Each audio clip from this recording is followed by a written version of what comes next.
Beloved child, there are seasons when I do not hasten to lift you out of pressure, not because I am indifferent to your tears, but because I am building within you a foundation that the winds of life cannot shake.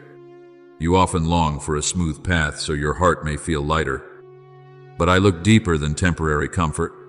I look toward the sacred form you will become after grace has touched you, after trials have shaped you, after love has softened you, and after truth has made you steadfast. You were not born merely to pass through life by way of small, safe days, nor were you called simply to avoid everything that makes you tremble. I call you into the depths, where faith is no longer only a word upon your lips, but becomes the breath of your soul. Therefore, when you pass through deep waters, do not think you have been abandoned. The word in Isaiah 43:2 reminds you that when you pass through the waters, I will be with you. And when you walk through the fire cannot consume what I have preserved. What you call hardship, in my hands, can become an altar. What you call delay, in my will, can become a school of maturity. What you call loss, under my light, can become the empty space into which new grace is poured. Let me speak this to you with the gentleness of a father. I do not make you strong by always allowing you to live in comfort, but by teaching you to stand firm when every familiar support is no longer enough. There are things you only understand after you have walked through the night. There are promises that only become precious after you have waited in tears. There are deeper layers of peace that only open when your mind can no longer control everything. Yet your heart still whispers, Father, I trust you. Romans 5:3-5 says that suffering produces perseverance. Perseverance produces character, and character produces hope. This is not a word meant to minimize your pain, but a word given so you may know that pain is not the final master of the story. In the days when you think you are being worn down, I am actually separating from you the layers of fear, self-protection, pride, and false dependence. I am not taking away your true nature. I am only removing what has hidden the beauty I placed within you from the beginning. Do you remember the story of Hannah? She came to the temple with a heart weighed down, her lips moving in prayer so quietly that Eli even thought she was drunk. But before me, those unspoken words still rang like bells in the holy place. Hannah did not receive an answer immediately, nor did she see change in the first moment. But she poured out her soul before me. And when my appointed time came, Samuel was given not only as a son to comfort a mother's heart, but as a prophet to guide an entire people. Do you see? Sometimes what I am preparing through your waiting is far greater than what you are asking for. You ask for deliverance, I may be preparing a calling. You ask for a door, I may be building a path within you. You ask for a sign, I may be making you yourself a sign of my faithfulness in the world. Therefore, do not regard the silent years as meaningless. Some seeds must lie deep in the soil before they rise above the ground.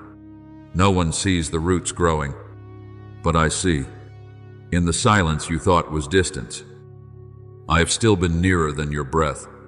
You pray, then you wait, then you doubt, then you try to believe once more. I have seen it all. I do not despise your trembling faith. I do not turn my face away when your heart grows weak. James 1:3-4 reminds you that the testing of faith produces perseverance. And when perseverance finishes its work, you will become more complete. This means I care not only about what you receive, but also about who you become while you are waiting to receive it. If the blessing comes when your heart is not yet ready, even a good thing can become a burden. If the door opens while your identity still depends on the approval of others, you may walk through it and forget that I am the one who led you. Therefore, I prepare you before I entrust you with something new. I deepen the roots before I allow the tree to rise high. I strengthen the soul before placing weighty things upon your shoulders. And this is where surrender becomes holy. Beloved child, surrender is not giving up in despair, but placing what is most precious to you into the hands of the one who loves you most. When you stop trying to hold every possibility with weary hands, you will realize that my hand has been there all along. Proverbs 3:5-6 teaches you to trust in me with all your heart, not to lean on your own understanding, to acknowledge me in all your ways, and then I will direct your path. But you cannot ask me to lead you while insisting on walking only the road you have drawn for yourself. You cannot hand me the key while still gripping the door tightly because you fear I will do something different from what you desire. True surrender does not make you smaller. It brings you back to your rightful place, a beloved child, protected, guided, and free from the need to prove your worth through control. So when the fire is still hot, remember that I am the one sitting near the refining furnace, never taking my eyes off you. When the night is still long, remember that the dawn does not need you to pull it up. It comes at my command. When the promise has not yet taken shape, remember that Ecclesiastes 3:11 says, I make everything beautiful in its time. Not one of your tears has been forgotten. Not one prayer has fallen into emptiness. And not one quiet step of obedience is considered small in my sight.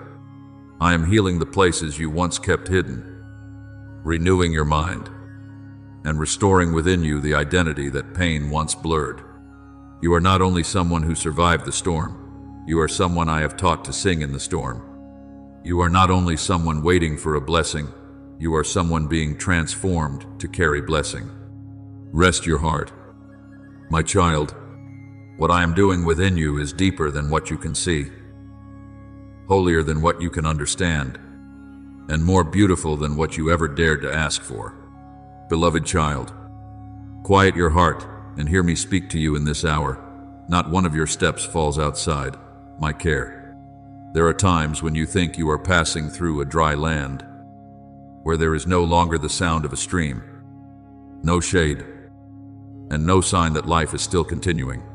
Yet even there, I am quietly placing the portion of bread sufficient for today, the portion of strength sufficient for the next breath, and the portion of light sufficient to keep you from wandering away from the path I have appointed. I do not feed you with everything your heart demands, because there are things you desire that would only weaken you, only make you depend on emotions, convenience, and fleeting things. I give you what you need, so your soul may grow in wisdom, so your heart may become tender again in love, and so your faith may no longer be a small flame trembling before the wind, but a lamp preserved by me through the long night. As Psalm 23:1 reminds you that the Lord is the shepherd, and those who belong to him shall lack nothing. Understand this. True sufficiency is not having everything according to your will, but having me in everything you are walking through. There are days when I do not immediately lift the weariness from your body, but I place within you a new endurance. So you may recognize that grace does not come only as a gentle breeze that soothes, but also as wings that carry you across the stretch of road you thought you could not continue walking. When you are dry within, I do not merely give you a temporary sip of water, I lead you back to a deeper spring, where the soul is bathed in life that never runs dry. When you are confused among many turns, I do not always lay the whole map before your eyes, but I light my word like a lamp near your feet. Just as Psalm 119:105 says that God's word is a lamp to the feet and a light to the path. You do not need to see the entire journey in order to trust. You only need enough light for the next step, and enough faith to place your foot upon what I have spoken. Do not be afraid when you only see in part, because I see the whole. Do not panic when you do not yet understand the meaning of the turn, because I already know where you will stand after these tears have been transformed into testimony. Remember Elijah by the brook Cherith. Beloved child, I sent him to a lonely place, not to a palace, not to a banquet table, not to a place the world would call safe. There, a small stream flowed through the rocks, and ravens brought him bread and meat according to my command. As written in Ein's King Zeepzin, do you see the wonder of it?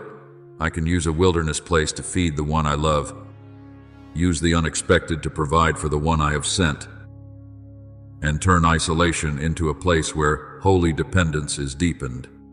But then that very brook dried up. If you looked with natural eyes, you would think the provision had ended. But in my plan, the dry brook was not the end. It was the sign for Elijah to step into another kind of guidance, to the house of the widow at Zarephath, where a handful of flour and a little oil became a miracle that lasted through the famine. Therefore, when the familiar source in your life seems to dry up, do not quickly assume that I have left.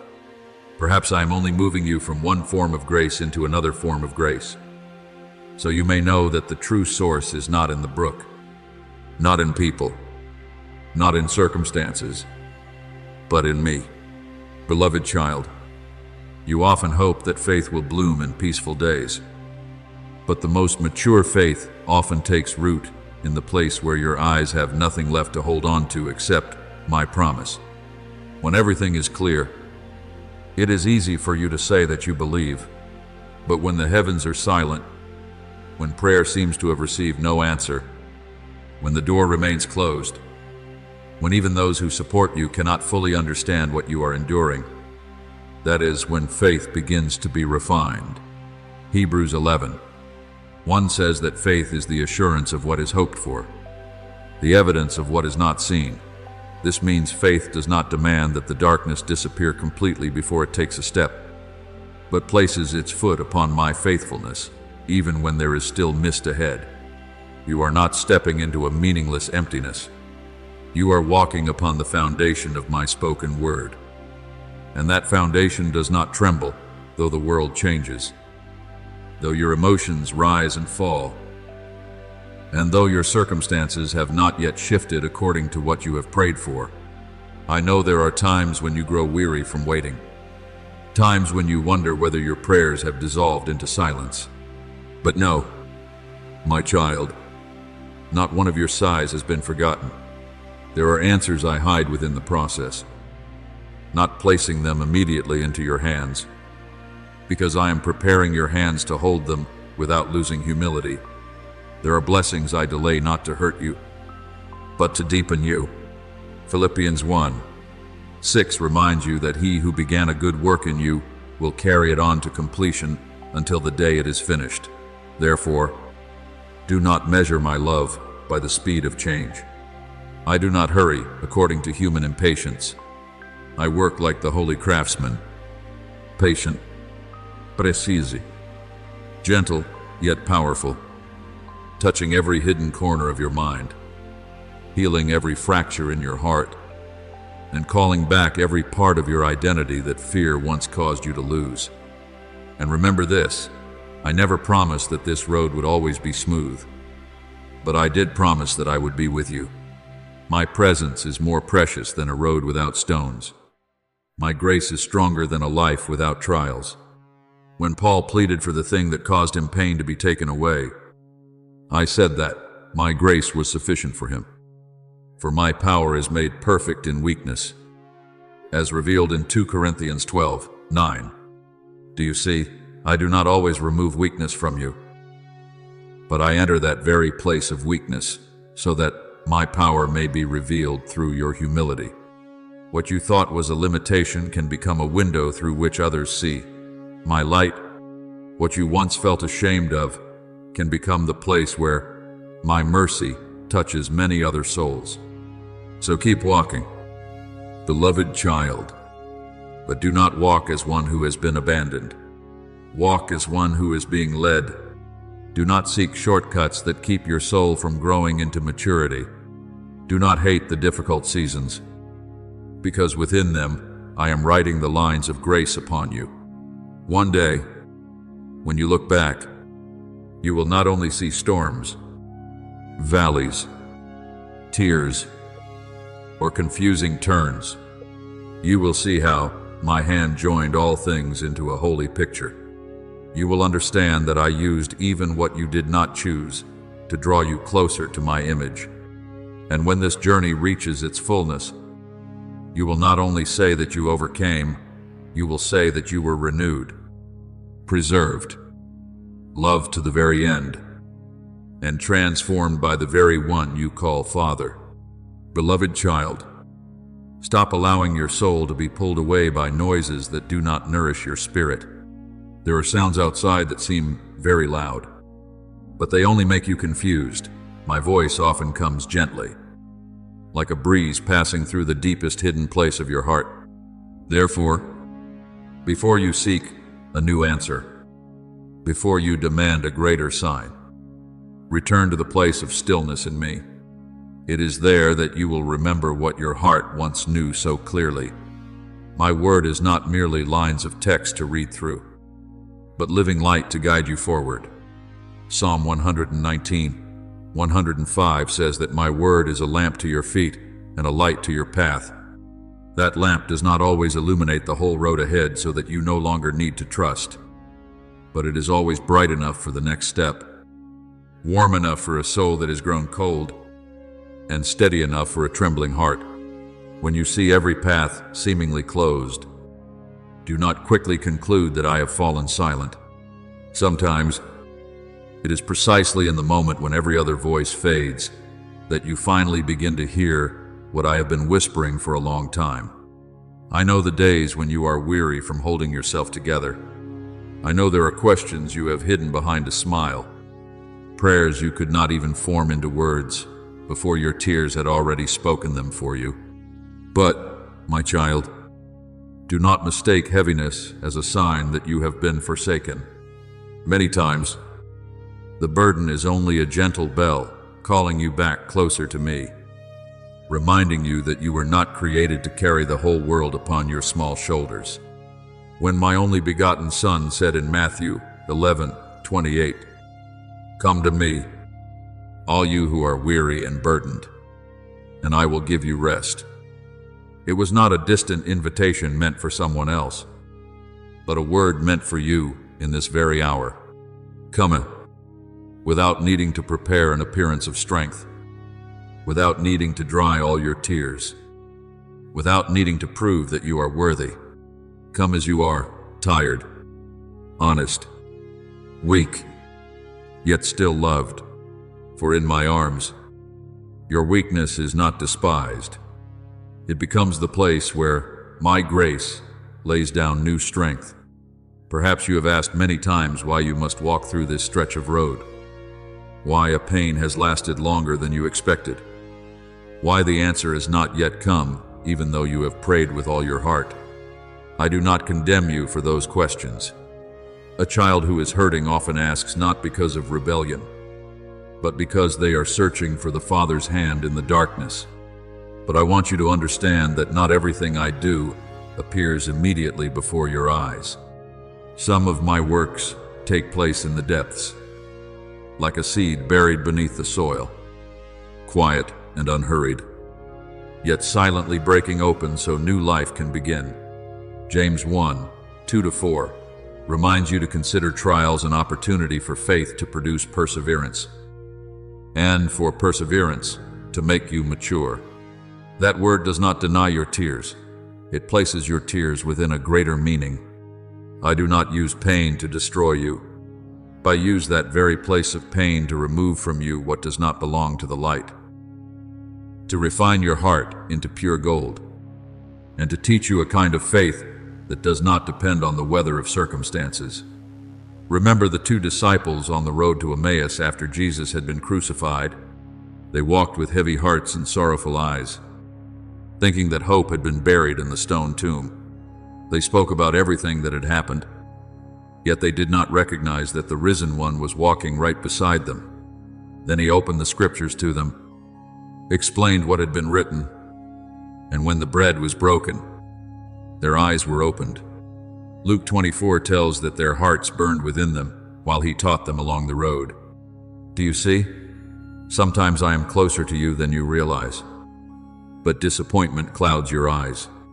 Sometimes you think you are walking on a road of loss, but in truth I am walking with you, reinterpreting your story through the light of my word.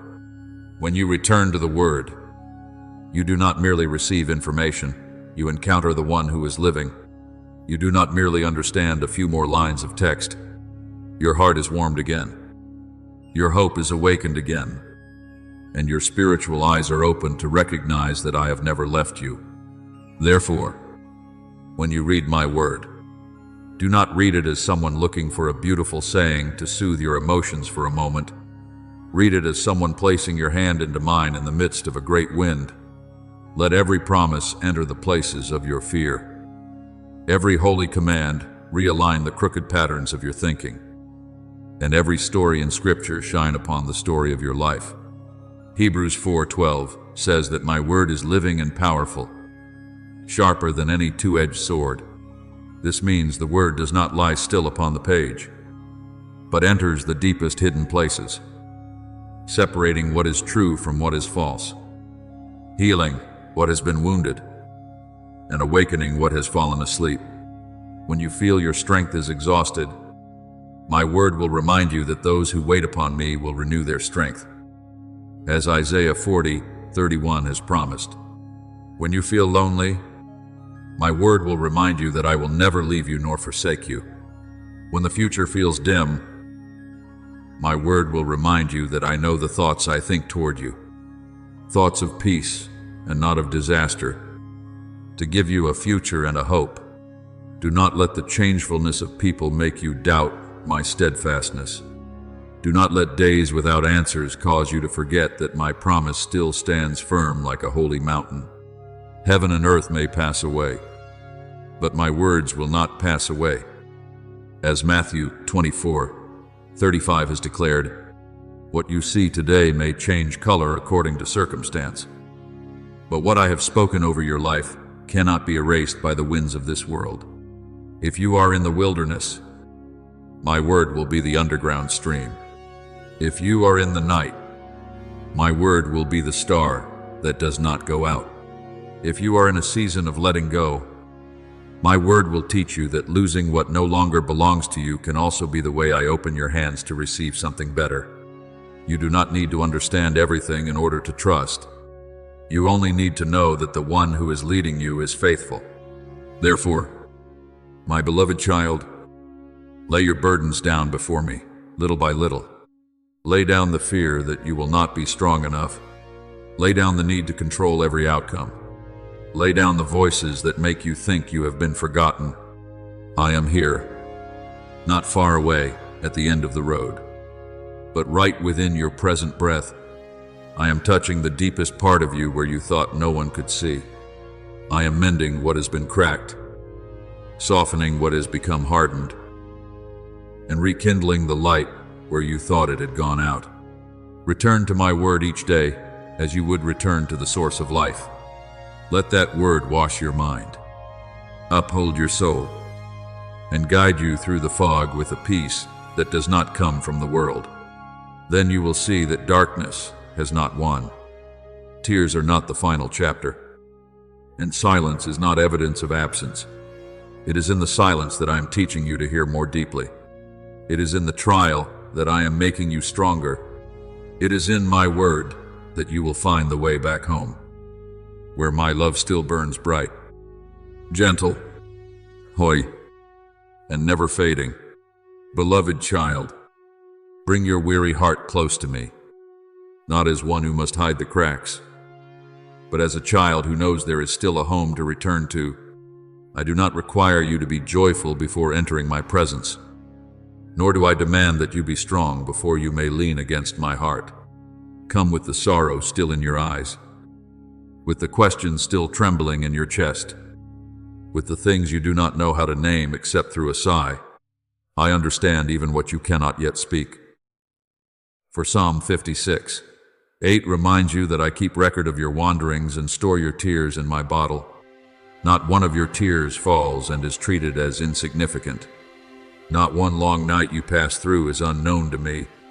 There are tears that, in your hands, are only pain, but in my hands, they can become streams that water the dry ground of your soul again, causing what you thought had long been dead to begin sprouting once more.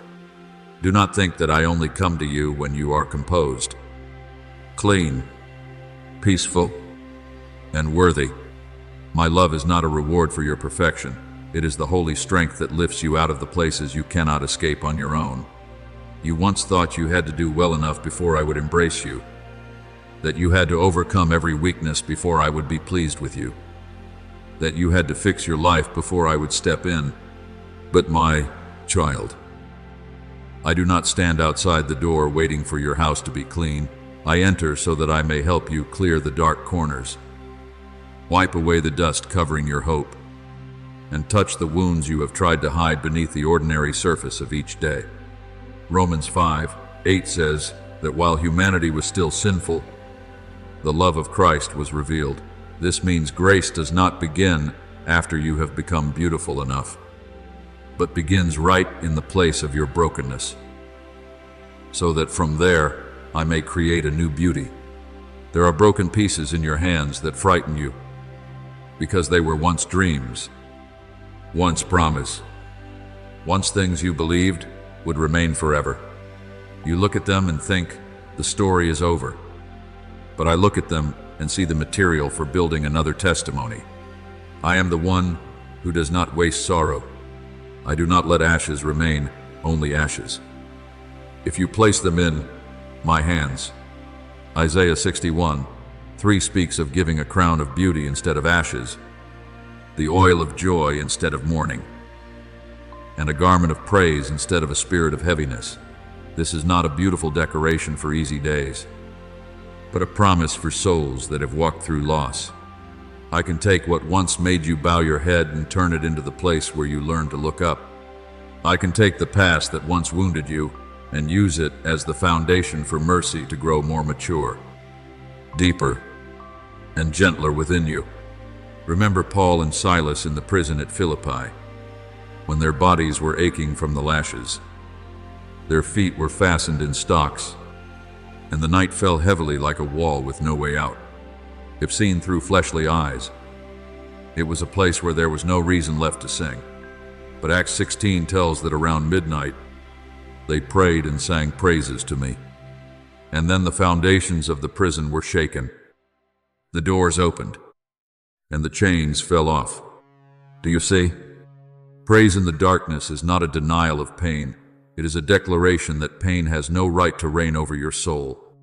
When you know how to give thanks even before the door opens, you are telling the darkness that I am still Lord, that my goodness cannot be bent by circumstances, and that my faithfulness does not need to be proven by an immediate result. Sometimes your song may not change the situation at once, but it first breaks the invisible chains within your own heart. Therefore, let gratitude become the quiet breath of your soul, not a false gratitude that tries to smile in order to hide tears, but a holy gratitude that can look through tears and still recognize that I am there. When you give thanks for another day with breath, for a hand that has lifted you, for a promise that still shines, for the fact that once again you have not given up, you are opening the door for peace to enter. Philippians 4:6-7 teaches you not to be anxious, but to present everything through prayer, supplication, and thanksgiving. And then my peace will guard your heart and mind. That peace does not come because every problem has disappeared, but because you know you are no longer alone in the midst of the problem. It is like a small yet steady lamp in a dark room, enough to remind you that the night cannot swallow my presence. I have been with you on the mountaintop, but I have also been with you in the valley. I hear you when you sing, but I also hear you when you have nothing left but silence. I do not leave because you stumble. Do not turn my face away because you are weak. and do not stop loving you because there are days when your heart is in turmoil. Psalm 139 reminds you that whether you are in the heights or in the depths, my hand still leads and holds you. This means there is no place in your life too dark for my light, no memory too far for my grace to touch, and no circumstance beyond the reach of my care. People may not fully understand the depth of what you have endured, but I understand. People may walk away when you are no longer what they expected you to be, but I remain patient, steadfast, and gentle, like a father sitting beside you through the long night. Now, stop straining as though your whole future must be held together by your weary hands. Release each fear, each need for control, each thing you keep trying to hold on to, even though it makes your heart bleed. Matthew 11:28 still resounds like a gentle invitation.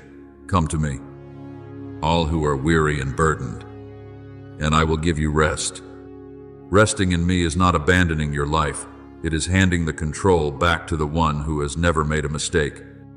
You do not need to see the door already open in order to believe that I am preparing the way. You do not need to hear the answer immediately in order to believe that your prayer has touched my heart. Before you even call, I already know what you need. Before you see the way out, I already know the path. Then one day, when you look back with eyes that have been healed, you will recognize that what seems scattered today is actually being woven by me into a tapestry of grace. Where you thought there was only loss, I was sowing maturity.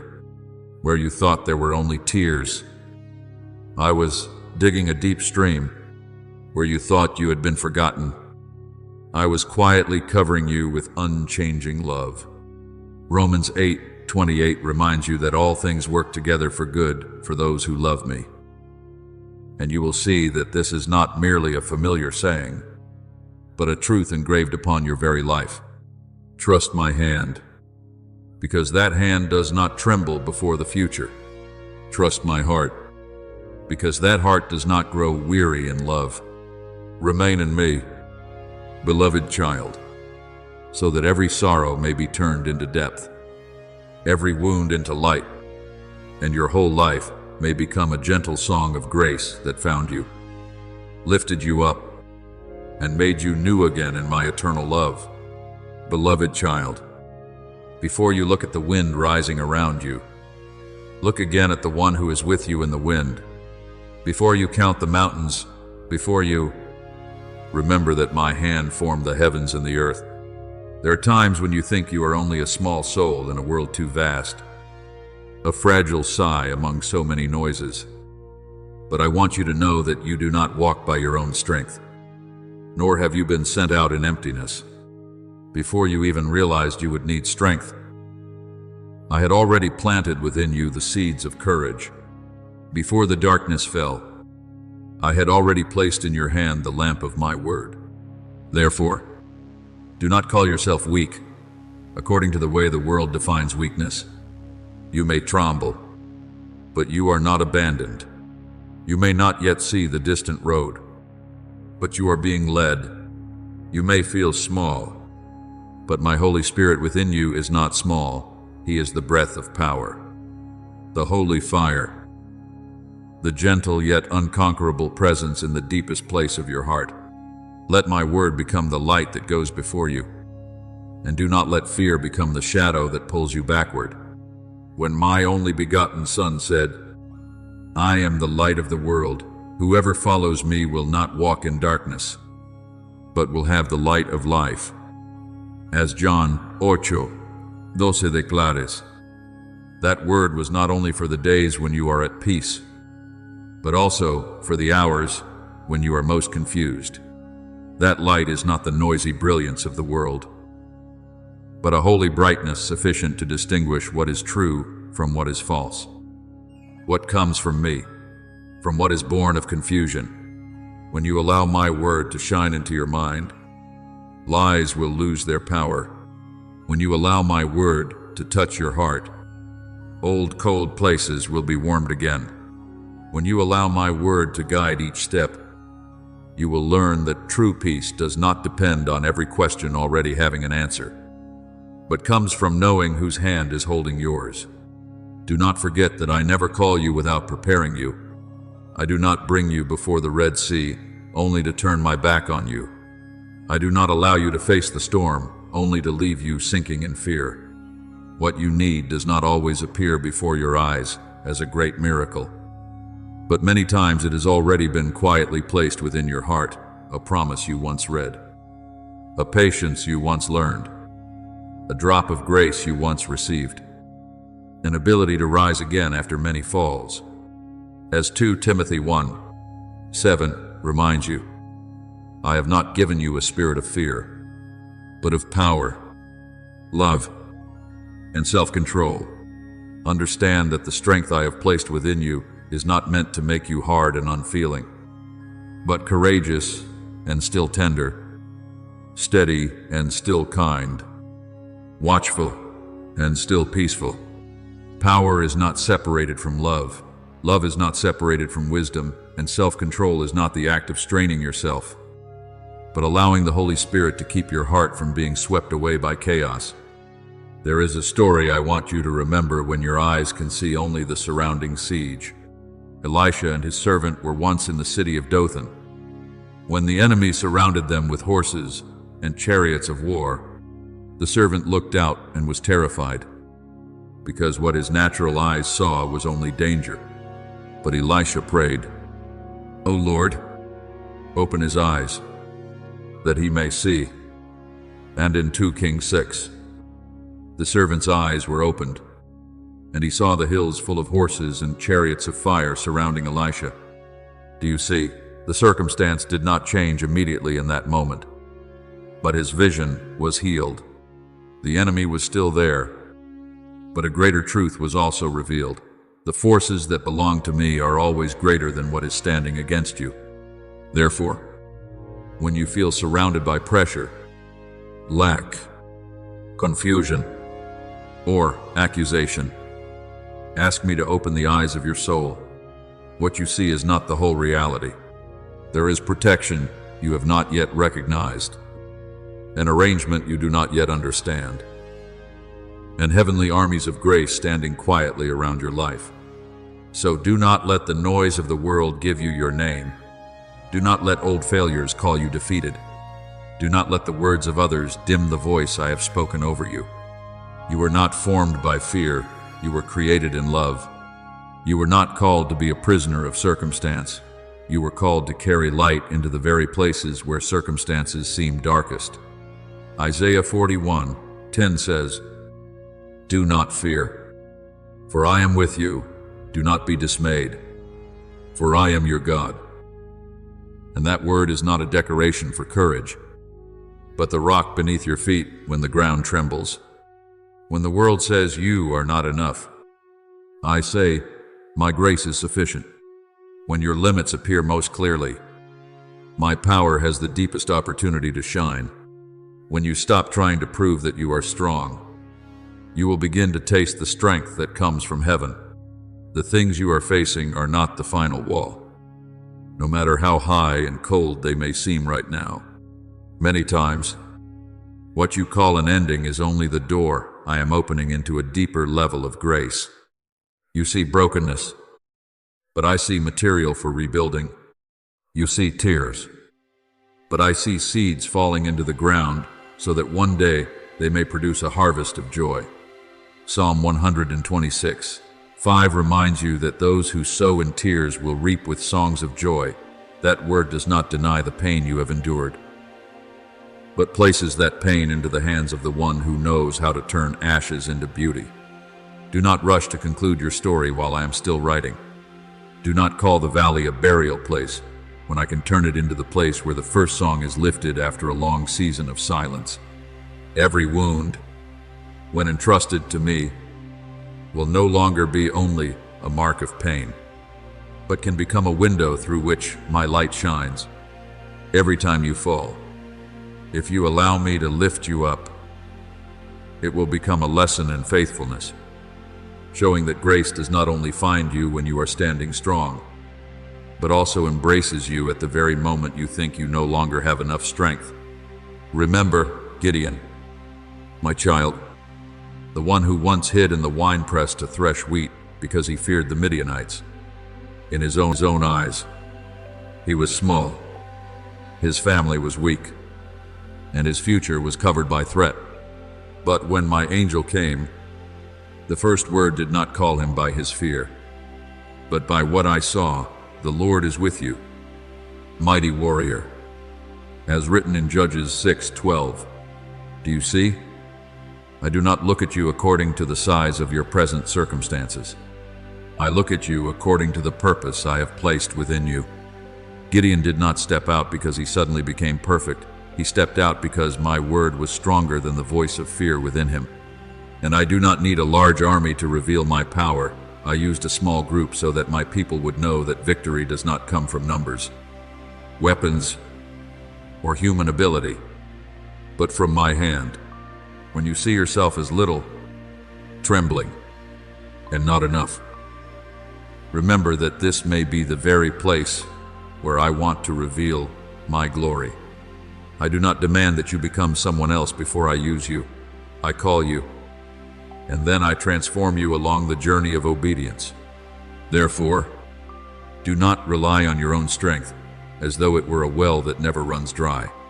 Your strength has limits. Your understanding has limits. And your vision can only see a short stretch of the road before you. But I am the one who does not grow weary, does not diminish, and is not surprised by anything that comes. Isaiah 40:29 says that I give strength to the weary and increase power for those who have no might. When you learn to trust me in what is not yet clear, you do not become blind. You become deeper, because you place your trust not in what your eyes can see, but in the one who is always faithful. True faith is not knowing every outcome before you step. It is hearing my voice and stepping, even while your heart still trembles. Faith is not denying the storm. It is knowing that the one who is in the boat with you has authority to speak to the wind and the sea. Faith is not forcing yourself to be strong. It is opening your heart so my strength may uphold you in the place where you are weakest. I have placed within you the fire of the Holy Spirit, not as a passing spark that quickly fades, but as a living presence given to guide, comfort, correct, and make you courageous. But that fire must be tended by you through prayer, through gratitude, through hours of returning to my word, and through praise, even when your emotions have not yet caught up with hope. 2 Timothy 1:6 reminds you to stir up the gift of God, and so must you. Do not let weary days cover with ashes what I have already kindled. Pray when you cannot yet see the way. Give thanks when the answer is still taking shape. Praise when darkness tries to make you forget that the dawn has already been appointed by me. Your praise is not merely sound, it is a spiritual declaration that I am still Lord, that fear is not allowed to sit on the throne, and that circumstances have no right to decide your identity. When you are weak, do not be ashamed of that weakness. Bring it to me as one brings a cracked vessel to the spring of water. In the very place where you think you have nothing left to offer, I can place the power of heaven. 2 Corinthians 12:9 declares that my grace is sufficient for you, for my power is made perfect in weakness. You do not need to hide the trembling in your hands, nor pretend that you are not weary. I am not looking in you for an appearance that never falls. I am looking for a heart that knows how to return. There will be times when you stand before a high mountain, but I am the one who knows how to move mountains. There will be times when you see a closed door, but I am the one who holds the key. There will be times when you hear the waves roaring, but my son once walked upon the water, so that you would know that what frightens you still lies beneath the feet of my power. No storm is strong enough to sink the one I hold, as long as that one still knows how to call upon my name in the midst of the waves.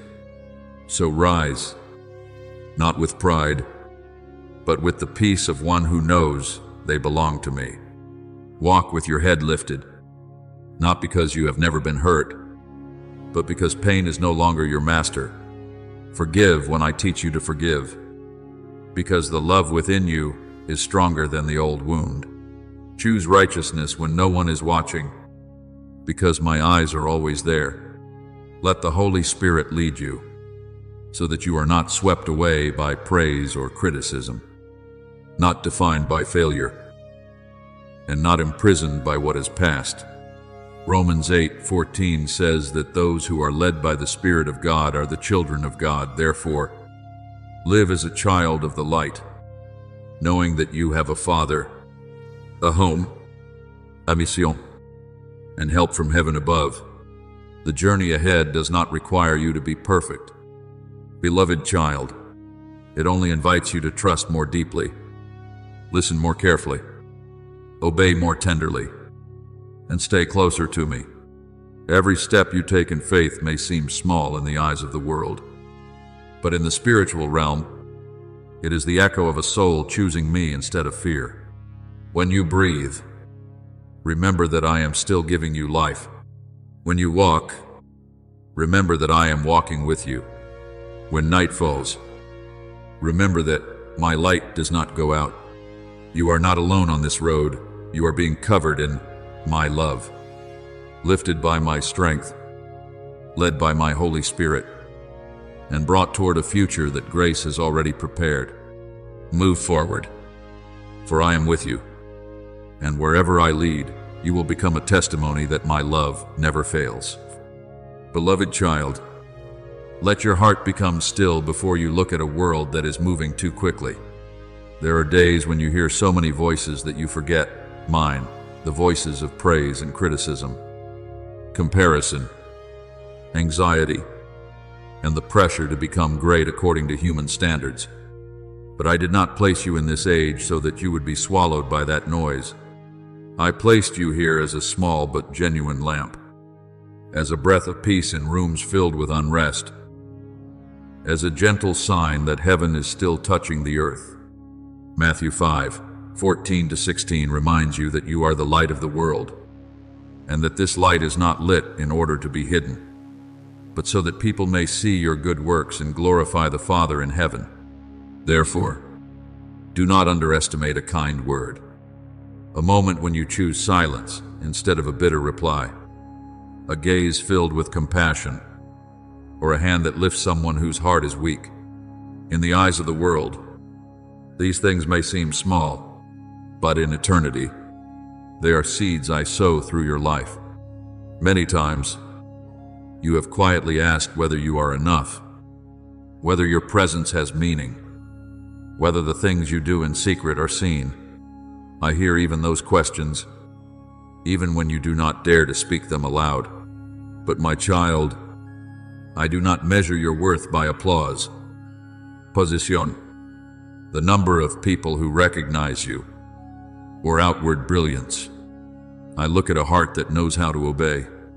I see the moment when you still choose what is right when no one praises you.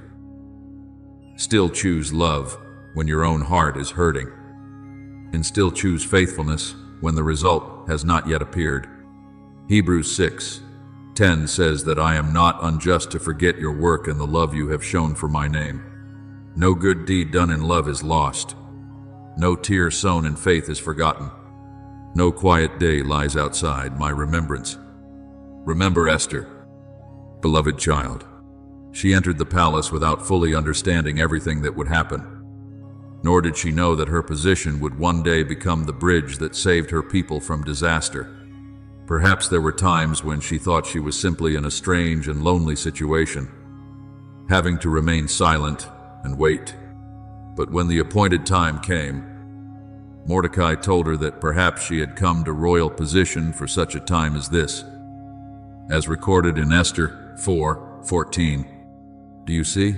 Some places where I place you today may not seem great in your own eyes, yet they carry great meaning in my plan. There are encounters that seem accidental, responsibilities that seem ordinary, and seasons of waiting that seem nameless. But beneath all of it, My hand is still weaving a purpose you have not yet seen in full. Therefore, do not underestimate the place where you are standing. Do not think that only when many people know you can you reflect my glory. A small room can still become a place where my light descends. A brief conversation can still save a soul from despair. One act of forgiveness can still break chains that have bound many generations in bitterness. When you forgive, people see a kind of strength that does not belong to the flesh. When you live gently in a rough world, people touch my warmth. When you stand firm without revenge, without resentment, without allowing darkness to contaminate your heart, your very life is preaching about me in a way deeper than words. As 1 Peter 4:10 teaches that each person should use the gift they have received to serve others as a faithful steward of God's varied grace. You too should use the portion I have entrusted to you, whether small or great, so that my grace may flow through it. I know you have limitations. I know there are times when you feel you are not wise enough, not steady enough, not clean enough, not worthy enough to be used in my hands. But hear me speak to you with great gentleness. I am not looking in you for a perfect appearance without cracks. I am looking for a heart that still knows how to return, still knows how to say yes, still knows how to let me shape it. The cracks you feel ashamed of can become the places where my light shines through. The weaknesses you want to hide can become evidence that my power does not depend on your strength. As 2 Corinthians 12:9 declares that my grace is sufficient for you, for my power is made perfect in weakness. Do not be afraid when you see yourself as small. Smallness placed in my hands is no longer a limitation. It becomes a space where my glory can be revealed. There are seasons when I let you live in quietness, not to bury you, but to nourish your roots more deeply. A tree does not grow only on the days when it is seen. It grows beneath the soil, where no one applauds the roots. In the same way, the days when you learn patience, the nights when you pray without yet hearing an answer, the periods when you serve and no one notices, all of these are creating depth within you. Zechariah 4:10 reminds you not to despise the day of small beginnings, because what is small in my hands can open the way for something greater than you have yet imagined. If I am teaching you to listen in solitude, it is because one day you will need to discern my voice among many other voices. If I am teaching you faithfulness in the secret place, it is because I want your heart to be steady before I place you in a wider place. Do not let lies pull you away from your true identity. You are not what others misunderstand about you. You are not the times you have failed. You are not the voice of doubt that echoes in your mind on weary days. You belong to me. And 1 John 4:4 reminds you that the one who is in you is greater than the one who is in the world. Therefore, when slander rises up, let my voice be louder. When the eyes of people make you shrink back, look into my eyes, where there is no contempt, only invitation. You do not need to spend your whole life proving that you are chosen. Live as one who knows they are loved. Walk as one who knows they are being led. Serve as one who knows their source of strength does not come from themselves, but from the Holy Spirit working within. Then you will see that a true life does not need noise in order to carry power. A soul that belongs to me can shake the darkness through peace, can heal wounds through mercy, and can light the way for others through quiet faithfulness. John 1:5 says that the light shines in the darkness, and the darkness has not overcome it.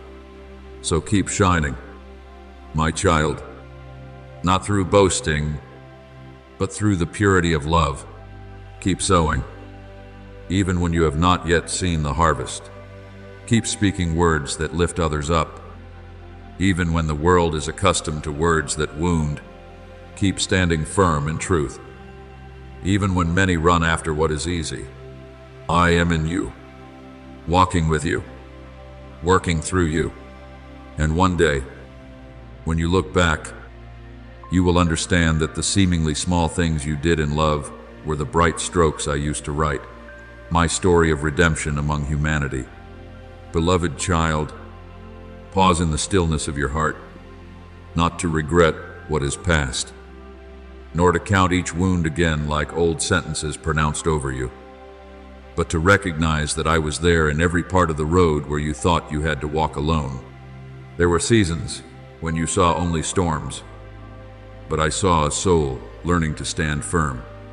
There were days when you saw only tears, but I saw each drop falling like a quiet seed into holy ground.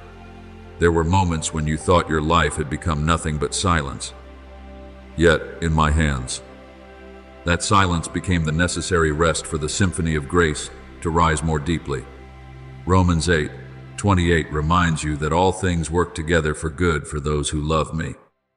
And understand this, that word does not mean everything that happens is pleasant, but that nothing I allow to enter your life is beyond my redeeming power. I can take the scattered pieces you do not understand, the years you do not want to remember, the times you thought you had lost your way, and weave them into a picture that one day, when you look back, will be filled with the loving fingerprints of the Father. I did not call you merely to survive the passing days, nor did I create you only to avoid the darkness. I called you to step into places that need light, so that through your very presence, the weary may feel a warmth that does not belong to this world. You are not someone dragged along by circumstances like a leaf in a rushing stream. You are one led by the Holy Spirit, upheld by my love, and grounded by my truth beneath your feet. When Jesus said in John 8:12 that whoever follows him will not walk in darkness, but will have the light of life, that word is covering you today as well. The light within you is not the light of pride, not a radiance meant to make the world admire you, but the gentle reflection of me through a heart that has been touched, healed, and taught to trust even when the road ahead remains unclear. When you forgive, darkness loses a foothold. When you love in a cold place, I am revealed. When you choose peace instead of panic, you are testifying that the King of your heart is still reigning. Perhaps you are standing before a new threshold and feel both hopeful and trembling within. The old is no longer as it once was, while the new has not yet fully appeared.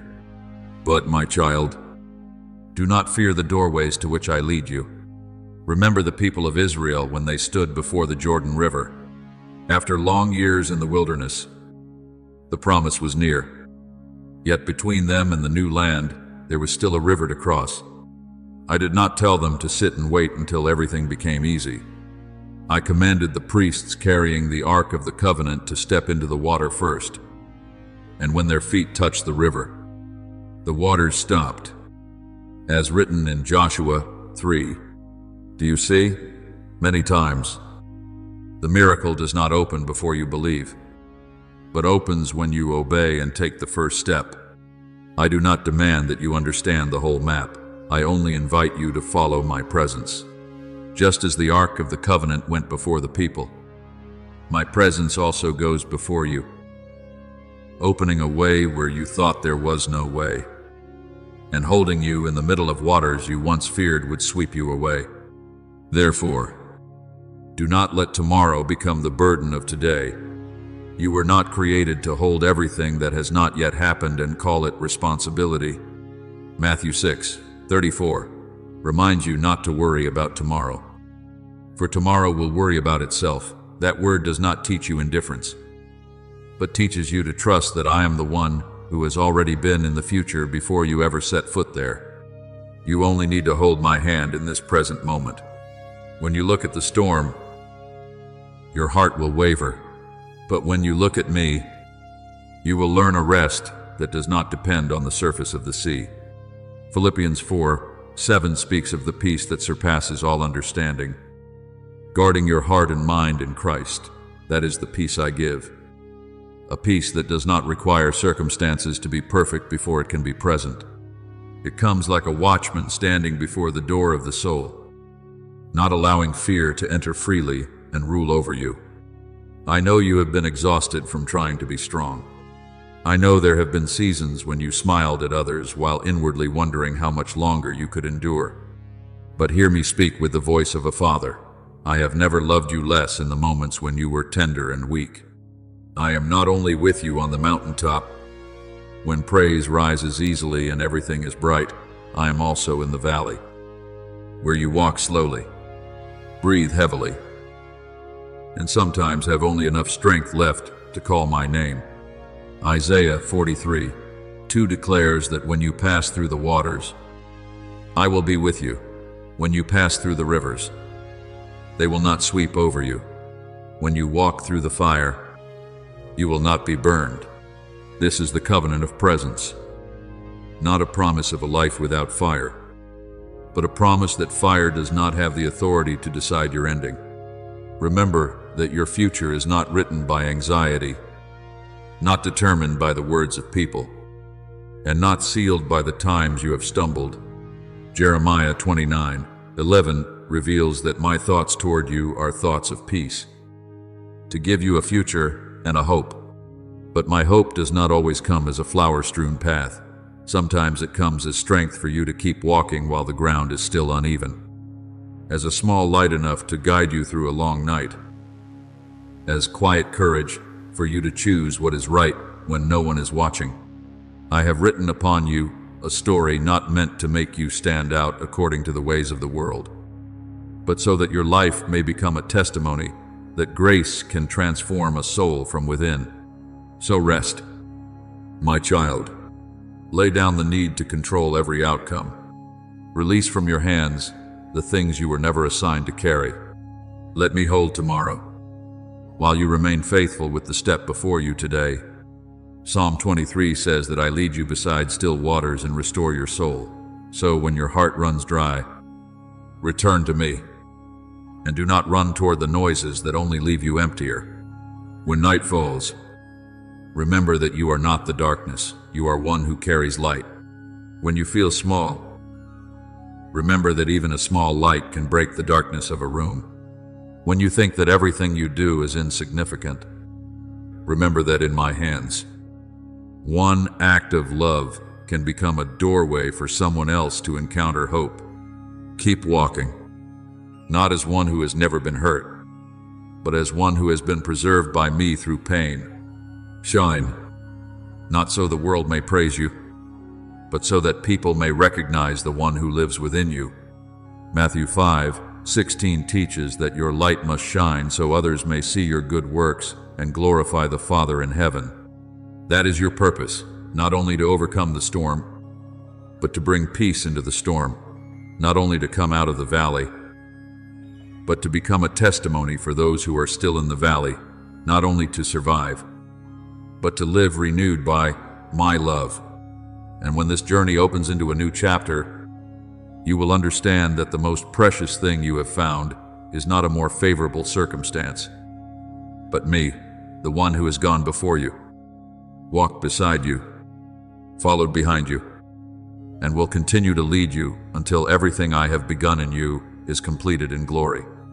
Beloved child, stop forcing yourself to always stand upright as though tears were a sign of failure, as though trembling were proof that you lack faith. I do not require you to be hard as stone. I only invite you to remain faithful like a small lamp still burning in the night. There will be days when you do not understand why the road turned this way, why that door closed, or why the answer came more slowly than your heart expected. But my child, your peace does not need to be built upon knowing everything. It is built upon the truth that I know the way on your behalf. Proverbs 3:5-6 has taught you to trust in me with all your heart, not to lean on your own understanding, to acknowledge me in all your ways, and then I will make your paths straight. So when your mind cannot piece the fragments into a complete picture, let your soul whisper, Father, I do not yet see the whole, but I still place my hand in yours. That simple surrender does not make you weaker. It opens within you a holy space for my grace to enter. I know you have often allowed circumstances to name you. When failure came, you thought you were a failure. When you were misunderstood, you thought you were what others said about you. When the past brought your mistakes back to mind, you thought your life had become nothing more than a record of wrongs. But I want you to hear my voice more clearly than every other voice. You are not defined by the dark season you have passed through, but by the hand that created and preserved you. Isaiah 43, Uno declares, I have called you by your name, you are mine. That is your true identity. You belong to me before you belong to any judgment. You are redeemed, lifted up, and written forward by mercy. If anyone is in Christ, that person is a new creation. As 2 Corinthians 5:17 reminds you, the old has no right to lock you forever in darkness when I have opened for you a new dawn. Learn the humility of a heart that knows how to listen. For my miracles often do not enter through the door of pride, but through the door of quiet obedience. Remember Naaman, the powerful commander who suffered from leprosy, who came seeking healing with the expectation of a grand ritual, a solemn sign, a method worthy of his position. But through the prophet Elisha, I simply told him to go and wash 7 times in the Jordan River, as written in 2 Kings 5. At first, pride made him angry, because what I spoke was too simple compared to what he had imagined. But when he humbled himself and obeyed, his body was made clean. Do you see? I do not always heal you through the radiant path you expect. Sometimes I invite you into a small act, to forgive one more time, to pray one more night, to remain silent before an insult, to return to my word when your heart wants to run after anxiety. A small act of obedience can open the door to something great in power. Therefore, do not despise the very ordinary moments I use to speak to you. I do not only speak in the thunder of great events, I also whisper through the morning light touching the window, through the gentle breeze that soothes your heart, through a verse of scripture suddenly coming alive in your memory, through a peace that arrives exactly when you think you are about to break. Psalm 46:10 says, Be still, and know that I am God. That stillness is not emptiness, but the room where my voice becomes clearer.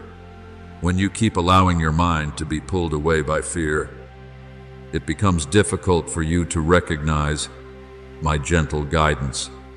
But when you stop, breathe in my presence, and let your heart cease arguing with everything unknown, you will hear a familiar rhythm calling, I am still here. I am still leading you. I have not left your journey. You do not need to hold the entire map in your hands before you can take one more step. Abraham went out without knowing where he was going.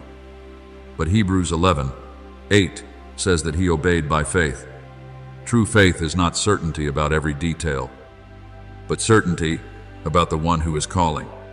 In the same way, there are stretches of the road where I give only enough light for today, because I want you to learn to depend on me with every breath, not on the illusion that you can control tomorrow. When you do not yet understand, remain faithful. When you have not yet seen the result, keep sowing what is good. When your heart grows weary from waiting, keep your eyes fixed on me. Galatians 6:9 reminds you not to grow tired of doing good. For if you do not give up, at the proper time you will reap. My harvest never comes late, even though it often comes in a way different from what you imagined. I also want you to guard your soul from the noise that dulls your closeness with me. Not every voice deserves for you to open the door. Some voices come only to stir up anxiety. Some only want to make you doubt your worth. And some pull you into comparison, so you forget that every soul has its own calling and rhythm. Learn to recognize my voice. John 10:27 declares that my sheep hear my voice. I know them, and they follow me. My voice does not crush you with condemnation. My voice corrects, but does not destroy. Guides, but does not push you into panic. Illuminates, but still covers you with mercy. When a thought causes you to move away from hope, bring it before my word. When a fear claims to be the truth, let my truth examine it. When you find yourself being swept away from peace, return to the place where you are known and loved. Precious child, I am not looking in you for a strength that is always radiant before the eyes of the world. I am looking for a steadfast faith, one that knows how to return to me even when weary, knows how to bow in prayer even without an explanation, knows how to say yes even when the road is still covered in mist. And every time you choose me in this way, heaven sees it. Every time you refuse to let circumstances define you, my grace engraves your true identity more deeply within you. You are not the remains of what has been broken. You are the testimony of restoration. You are not the echo of mistakes. You are a song being rewritten by kindness.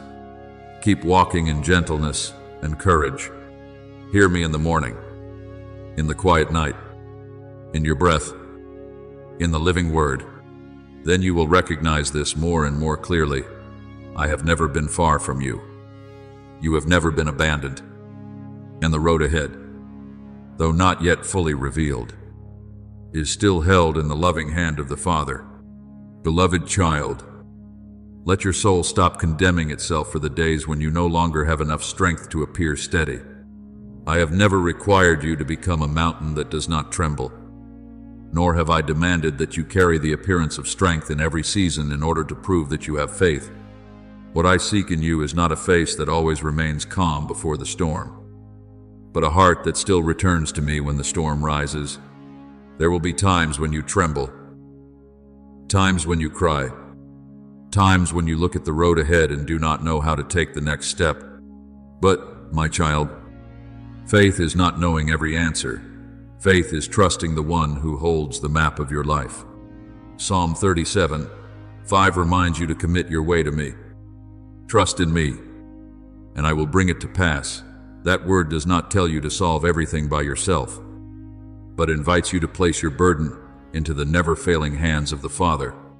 There are questions you have carried in your heart for a long time, and I know how heavy they are. You ask why this door closed, why that prayer has not yet been fulfilled, why you have tried to live rightly and still encountered dark seasons. I do not despise those questions, because a hurting soul often searches for meaning so it will not sink beneath weariness. But I want you to learn a holy humility. Not everything you do not yet understand is a sign that I am absent. Sometimes what you call delay is protection. Sometimes what you call loss is deliverance. Sometimes what you call silence is the ground where I am, causing your roots to grow deeper. Proverbs 16:9 says that the heart of a person plans their way, but I direct their steps. Therefore, do not be afraid when your plans must make room for my guidance. I see the road you have not yet seen. I know the turn you have not yet reached, and I have already been in tomorrow before you ever set foot there. Remember Hagar in the wilderness. My child, she was driven into a dry place, carrying the son she loved. And when the water in the skin was gone, her heart thought hope had run dry as well.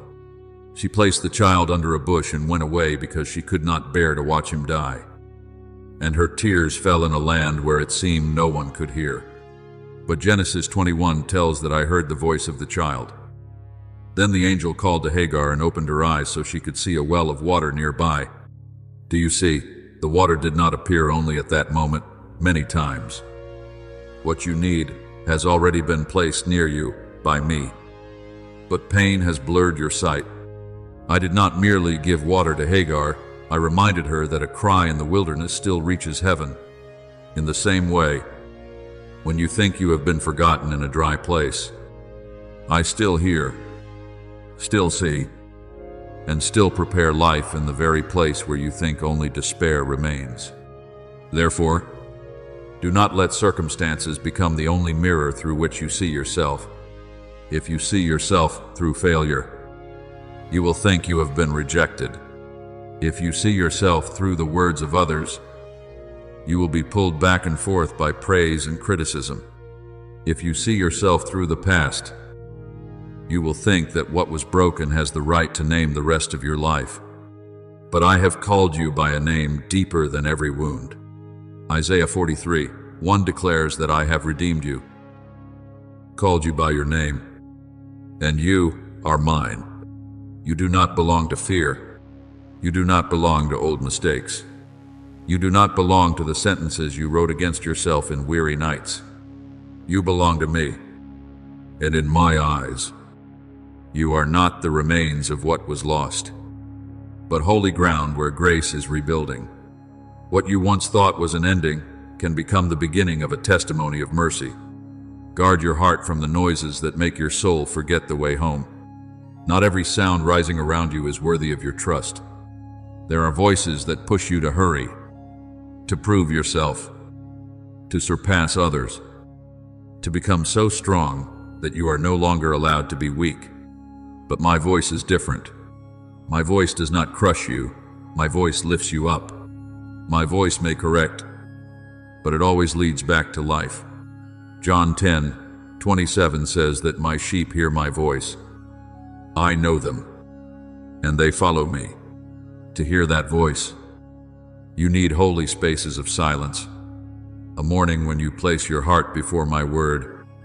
A late night when you stop arguing with anxiety. A deep breath in which you remember that I am nearer than you think.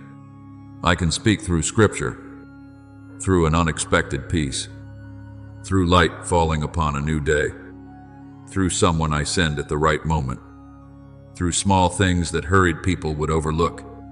Your faith does not need to be loud in order to carry power. A whispered prayer through tears can still open the gates of heaven. If it comes from a sincere heart, when you say, Father, I do not understand yet, but I trust you. You are not surrendering to darkness. You are handing the right to lead back to the light. Hebrews 11:6 reminds you that without faith, it is impossible to please me. Because whoever comes near to me must believe that I exist and that I reward those who seek me. A miracle does not always begin with thunder. Many miracles begin with a small act of obedience. A decision to let go. A moment when you choose prayer instead of despair. A moment when you choose to stand still and allow me to fight for you. So, beloved child, keep walking with gentle faithfulness. When you are not strong enough, let me be your strength. When you are not wise enough, let the Holy Spirit teach you step by step. When you hear nothing but noise, return to the quiet place and wait for my voice to soothe your soul. I have never left you in the days when you thought you had lost your way. I have gone before you to open the path, walked beside you to uphold you, and followed behind you to gather the broken pieces you did not have the strength to hold. One day, you will look back and understand that even in the seasons when you could not see me, I was still near. Even in the moments when you did not know the way, I was still leading you. And even when all you had left was a small measure of faith in my hands, that little faith was still enough to begin a beautiful, and glorious work in your life. Beloved child, let your soul rest from the burden of always having to appear steady. I have not placed upon your shoulders armor so heavy that you no longer know how to cry, no longer know how to tremble, no longer know how to tell me honestly that your heart is weary. What I seek in you is not a strength that never cracks, but a faithfulness that still burns quietly when every other emotion has faded. There will be days when you do not know why a door has closed, why a prayer has not yet taken shape, or why this road is longer than you imagined. But, my child, I do not ask you to understand all my ways. I only invite you to take my hand when your eyes cannot yet see clearly. As Proverbs 3:5-6 reminds you, trust in me with all your heart. Do not lean on your own understanding. Acknowledge me in all your ways, and I will make your paths straight. When you do not know the way, I still know. When you do not know tomorrow, I am already in tomorrow. When you no longer know what to pray for, the Holy Spirit Himself still lifts the deep groanings of your heart before me. Therefore, do not be afraid of your smallness. There are miracles that do not begin with thunder from heaven, but with a very quiet whisper within the heart. Father, I do not understand yet, but I trust you. That word may seem simple, but in the spiritual realm, it is a door opening for grace to enter. When you admit that you cannot control everything by yourself, you have not failed. You are simply giving the throne back to the one who is worthy to reign. Faith is not holding every answer firmly in your hands, but placing your hand in mine and letting me lead. Hebrews 11:1 says that faith is the assurance of what is hoped for, the evidence of what is not seen. Therefore, do not wait until every fog is lifted before you dare to step forward. Some steps you take while trembling are more precious than steps taken in confidence, because they are placed not upon emotion, but upon my promise. Remember Habakkuk, who stood at his watchpost in a time of turmoil, carrying great questions before me. He saw injustice, violence, and things difficult to understand, and his heart did not pretend to be at peace. But he did not walk away from me. He brought his confusion to the place where my voice could be heard. In Habakkuk 2:1, he said he would stand at his watchpost to see what I would say, and I told him to write down the vision, because the vision had an appointed time. Though it seemed delayed, he was to wait for it would surely come. Do you see? Mature faith is not the absence of questions, but knowing where to bring those questions. I do not rebuke a heart that seeks me in the dark. I teach it to stand still long enough to hear, to wait deeply enough to be shaped, and to trust steadfastly enough not to leave its place before the promise comes at the appointed time. Do not let circumstances become your name. If you see yourself through a season of failure, you will think you are only ashes. If you see yourself through the judgment of others, you will forget my gaze. If you see yourself through what has been broken, you will think your life is nothing but fragments. But I have called you by another name.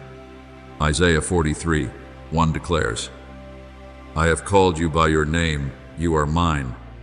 You belong to me before you belong to any wound.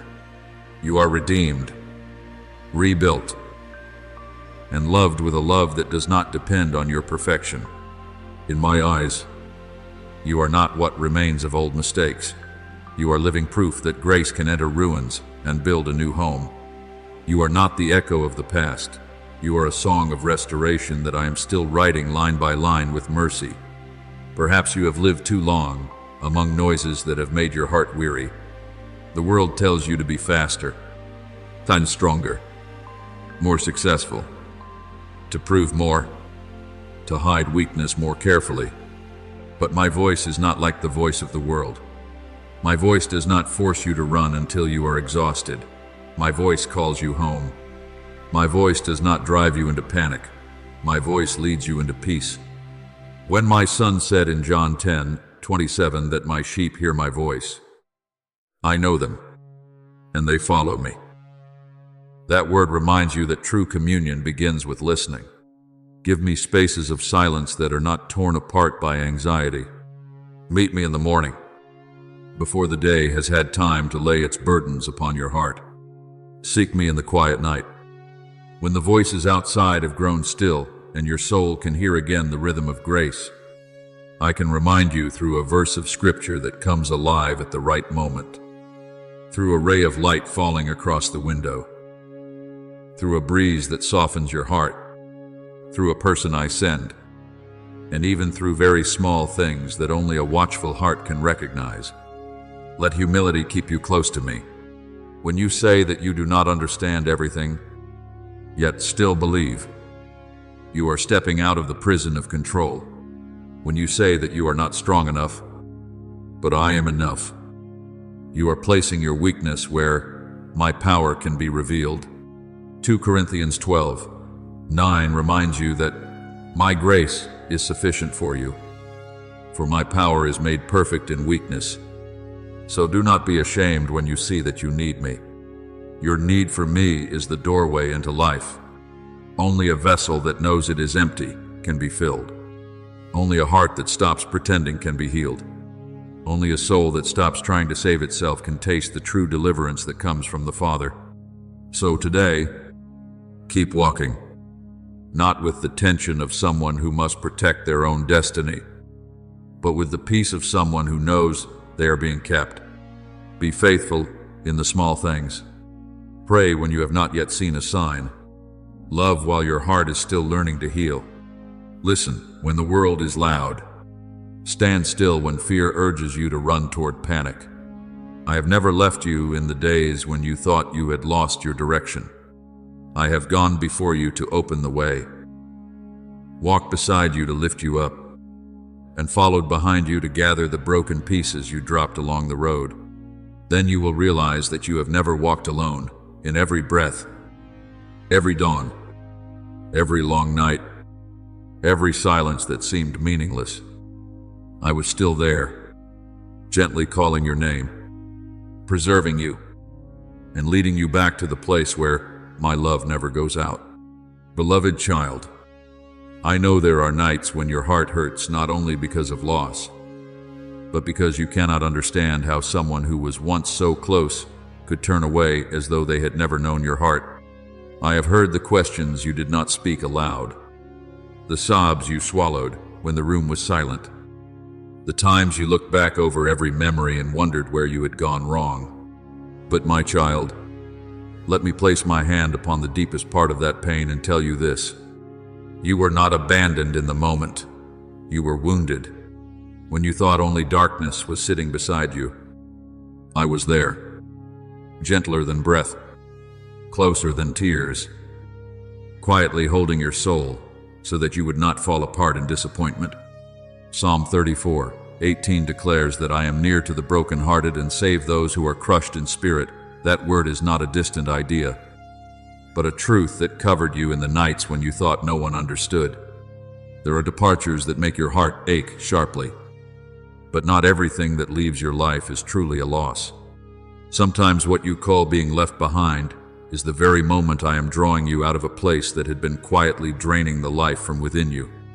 I do not rejoice in your pain, but I know there are connections that, if they remained, would cause you to forget your worth, forget my voice, and forget the peace I placed within you as a sign. I do not break you to punish you. I touch the cracks so that light can enter. Hebrews 12:11 reminds you that discipline does not seem joyful at first, but later it produces the peaceful fruit of righteousness for those who have been trained by it. Therefore, if a closed door has made you cry, trust that the hand that closed it was not cold. It was the hand of the Father protecting you from a wind that was never sent to nourish you. Remember David, who once tasted the pain of betrayal by someone close to him. Ahithophel, a trusted counselor, turned and followed Absalom against David. That pain was not only an outward battle, but an inward wound, because what causes a person to collapse is not always the spear of an enemy, but the changed heart of someone who once sat at the same table. Psalm 55:12-14 describes that sorrow, when the one who wounds is not a stranger, but a friend who once walked in close fellowship. But do you see, I did not allow that betrayal to end David's story. I still preserved him, still restored him, and still fulfilled my purpose for his life. The betrayer may wound for a season, but cannot cancel my covenant. In the same way, what someone else has done to you may crack your heart, but it has no authority to erase your name from the palm of my hand. Stop using someone's departure to measure your own worth. You do not become less precious because someone did not know how to value you. You do not become a mistake just because someone was not faithful enough to remain in the truth. Isaiah 43:4 says that you are precious in my sight, honored and loved by me. That is a name deeper than every cold word, more enduring than every broken relationship.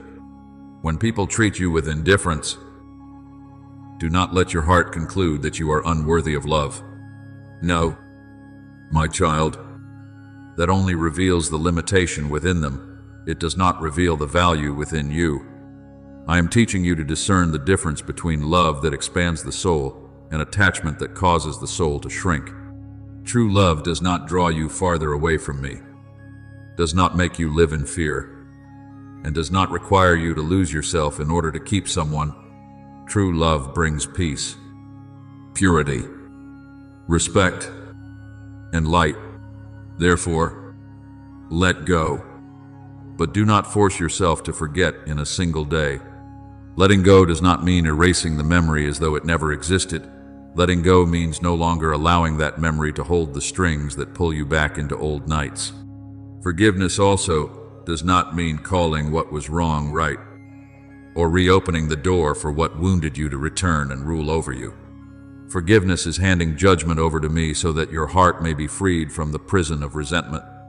Colossians 3:13 teaches you to bear with one another and forgive one another, just as Christ has forgiven, but that forgiveness does not erase wisdom, nor does it tell you to return to the place from which I have already drawn you out. You can forgive and still keep boundaries. You can bless and still move forward.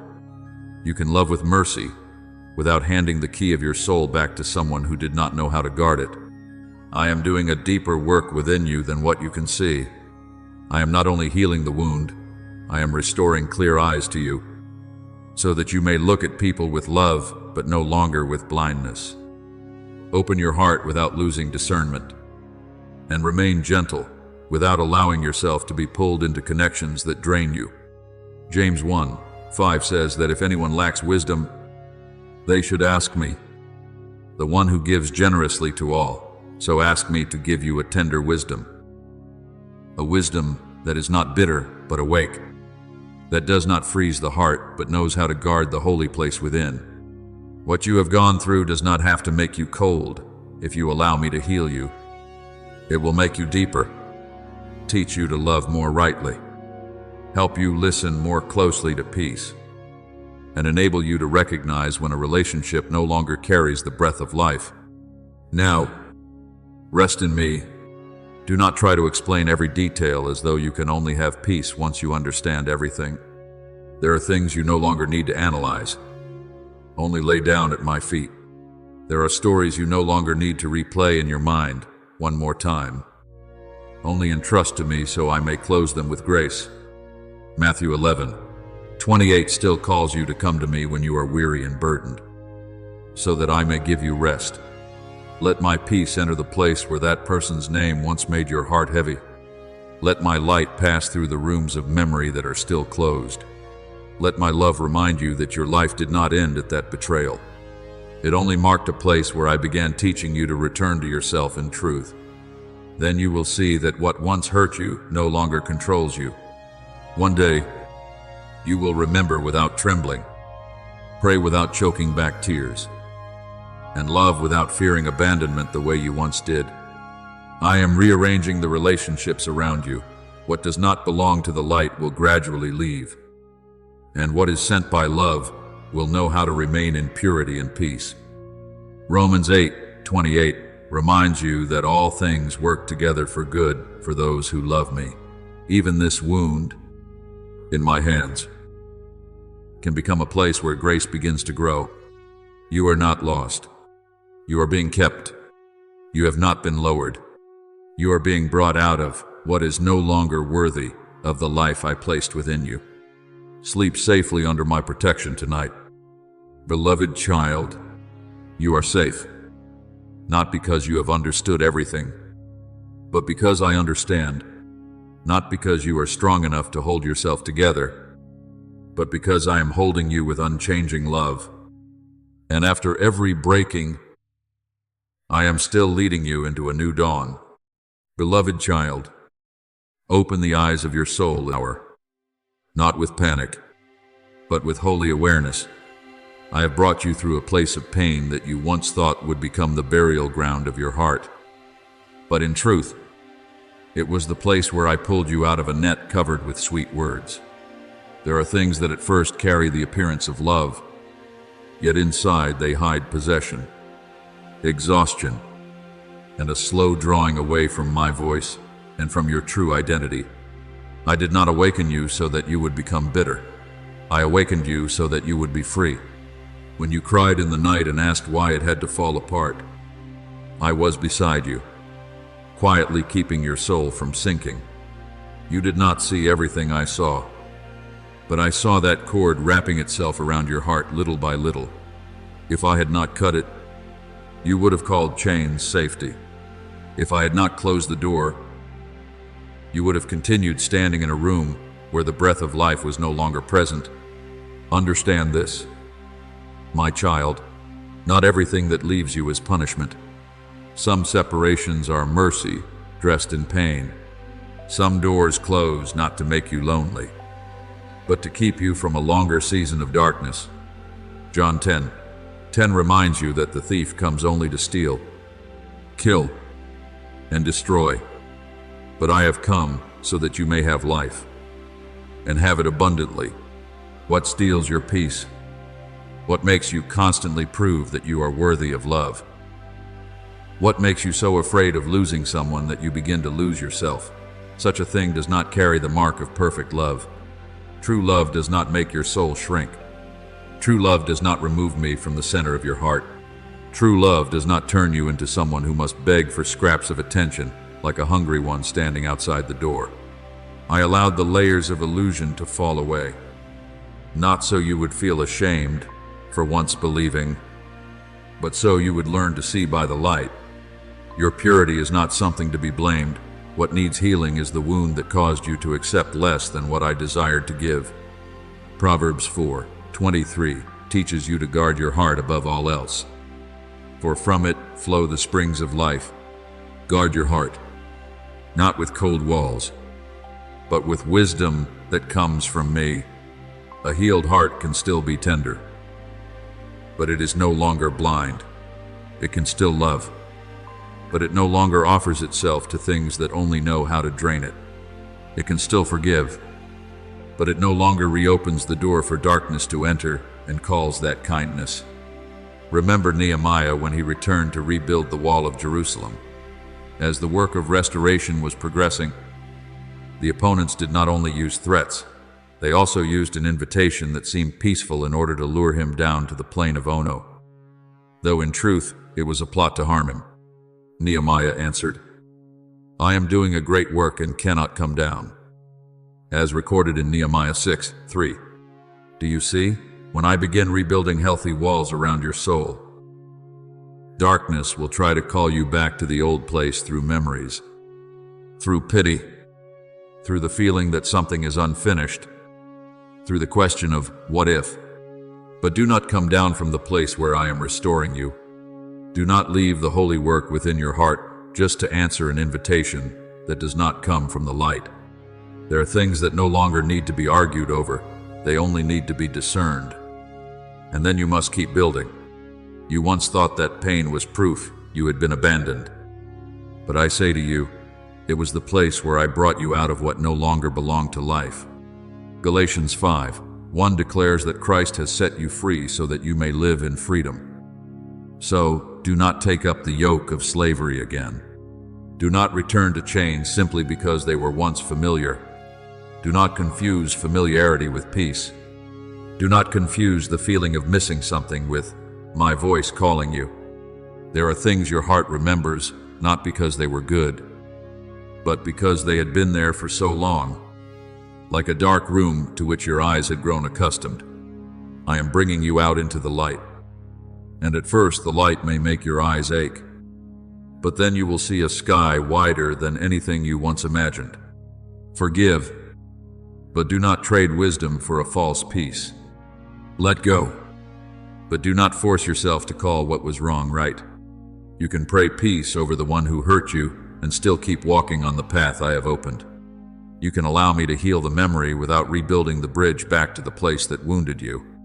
Romans 12:2 reminds you not to be conformed to this world, but to be transformed by the renewing of your mind. I am renewing the way you understand love, worth, closeness, and holy boundaries. Before, you thought love meant enduring until you were emptied.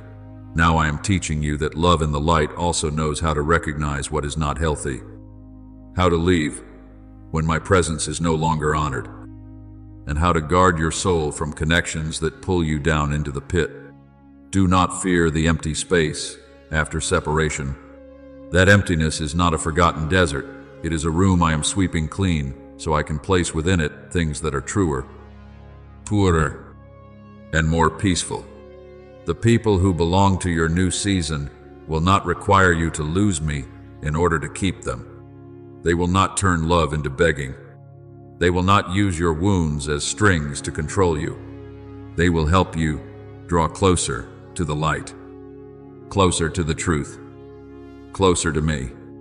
But before what is true can come, you must allow what is false to leave completely.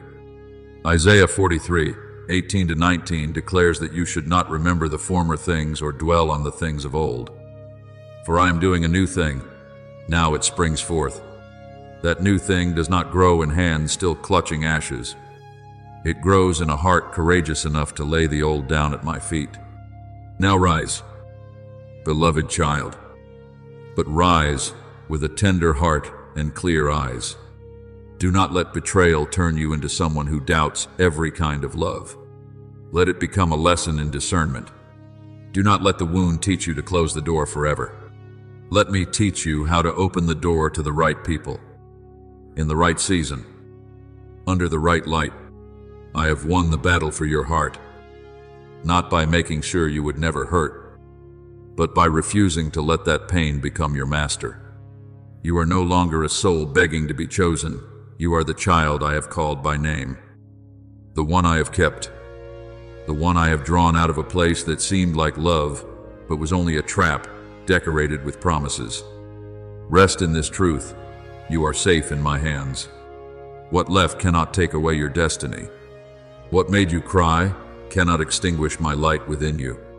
From today, walk as one who has been rescued, because behind that wound is not an ending, but a door of grace opening, leading you into a freedom deeper, cleaner, and closer to me than ever before.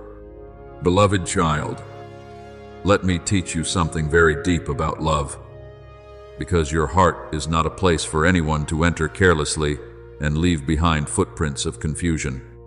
You were created to love, but not to love blindly. You were made to open your heart, but not to lose the peace I placed as a seal within your soul.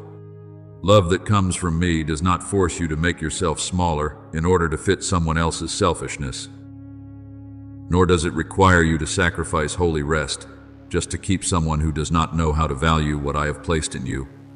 Remember Proverbs 4:23, which says to guard your heart above all else, for from it flow the springs of life.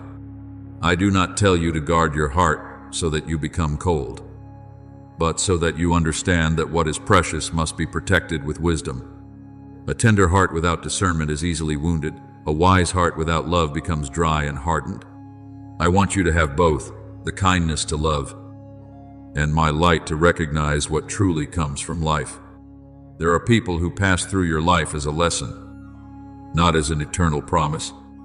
They come to reveal the places within you that still need healing, that still hunger for recognition, that still easily confuse attention with love, that still believe pain must be endured in order to prove loyalty.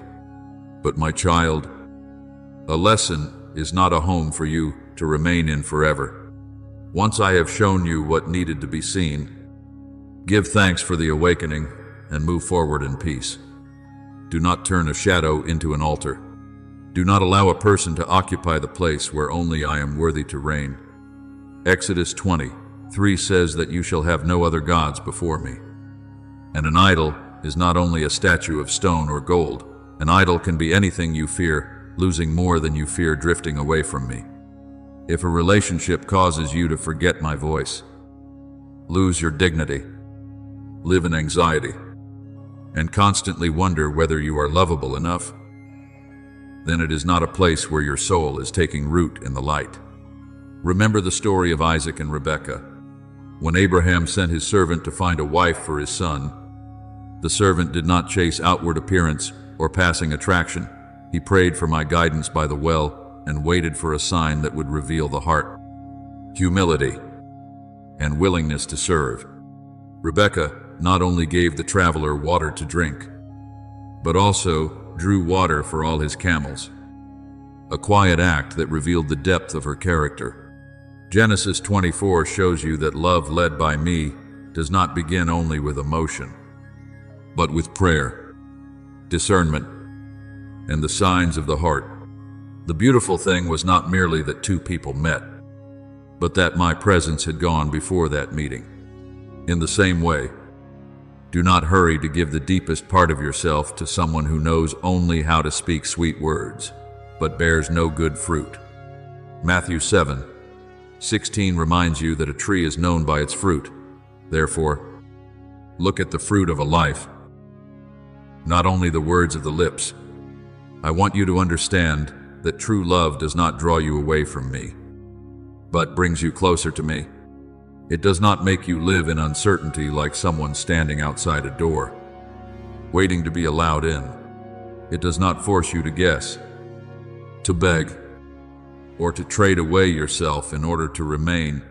True love carries the fragrance of peace, because peace is one of the languages I use to guide you. Colossians 3:15 says to let the peace of Christ rule in your heart. Therefore, when a relationship continually unsettles your heart, makes your soul shrink, and causes you to fear more than you trust, pause and listen. Not every stirring of emotion is guidance. Not every familiar thing is safe. Not every person you miss has been sent to remain. There are feelings that need to be brought into my light, so they may be purified from lack and from old wounds. When you know that you belong to me, you will no longer love like a hungry soul searching for a hand to fill the emptiness within. You will love like one who has already been filled, knowing how to give without losing yourself, how to receive without becoming dependent, how to draw near while still keeping the holy place within your soul. 1 Corinthians 13:4-7 says that love is patient and kind, that it does not envy, does not boast, is not proud, does not seek its own way, is not easily angered, and keeps no record of wrongs. Place everything you call love beneath the light of this word. If something only knows how to demand, but not how to care, only knows how to possess, but not how to respect, only knows how to take, but not how to sacrifice in purity, then it is not yet mature love. True love does not drain the spring within you. It helps you become deeper, clearer, and closer to me. Do not be afraid to love again simply because you have once been wounded. I do not heal you so that you will keep the door closed forever. I heal you so that when you open the door, you will know how to open it with wisdom. I do not want you to become someone who doubts everything, but neither do I want you to return to being someone who easily hands the key of their soul to hands that have not been taught by my love. James 1:5 says that if anyone lacks wisdom, let them ask me, the one who gives generously to all. So ask me for wisdom before you ask for someone to stay. Ask me for clear eyes before you believe a promise. Ask me for a peaceful heart before you call a relationship a blessing. What I prepare for you will not require you to betray your own soul in order to keep it. Guard your heart as a gardener guards the spring within a precious garden. Not everyone is allowed to tread upon the soft soil where I am planting seeds. Not everyone is allowed to pick the flowers when they have not learned to honor the roots. Your heart is the temple of the Holy Spirit. As 1 Corinthians 19 reminds you that your body is the temple of the Holy Spirit who dwells within you. Therefore, do not allow chaotic connections to enter and call that love. Do not let loneliness cause you to lower the standard of the light. Do not let the memory of an old wound make you accept a love that only resembles love on the outside, but lacks life within. I am rebuilding in you a purer capacity to love without fear, to love without slavery, to love without worshiping a person, to love while still keeping me at the center. Then, in the appointed season, when you love with a heart that has been healed by me, love will no longer be the place where you search for lost worth, but the place where you express the worth you have received from me. You will not love in order to be saved, because I have already saved you. You will not love in order to be called enough, because I have already called you precious. You will not love in order to fill an emptiness, because I have already become the overflowing source within you. When I am in the center, love becomes a song. Not a chain, it becomes support. Not a bargain, it becomes a witness of grace. Not a repeated wound. Shine, beloved child. Shine with purity, with discernment, with a tenderness that is no longer blind. I will teach you how to love rightly, how to guard rightly, how to let go rightly, and how to remain in the right place where my light is honored. For your heart belongs first to me, and only when you are in me can you love and still be free. Draw close and still be at peace. Give of yourself and still not lose who you are. Beloved child, slow down in this moment and let your breath return to the gentle rhythm of grace. Do not rush to find an explanation. Do not rush to gather every broken piece. And do not rush to ask where tomorrow will take you. There are times when I do not heal you with a loud declaration, but with a quiet presence that covers your soul. Like morning dew settling upon a field after a long night. Feel the stillness arriving gently within your heart. It is not emptiness, nor is it exhaustion after too many tears. It is the peace I am placing within you, the peace that John 14:27 speaks of, when I tell you that I give to you not as the world gives.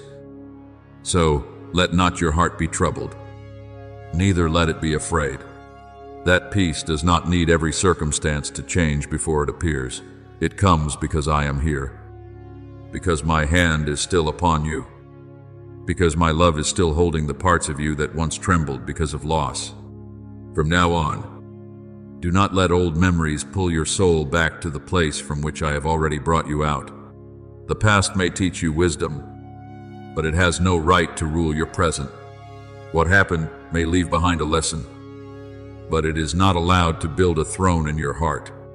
You were not created to live forever by what has been lost, by questions that no longer need to be answered, by faces that have walked away, or by wounds that keep demanding to be retold every night.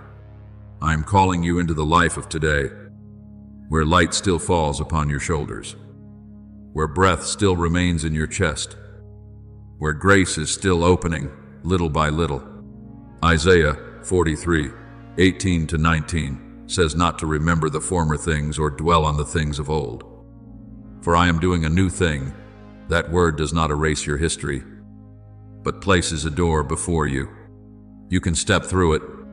You can stop turning back to search for the place that once made you bleed.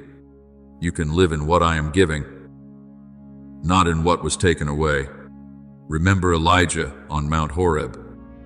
My child, he had run away in exhaustion, his heart heavy with fear and loneliness, thinking that all his labor had become meaningless.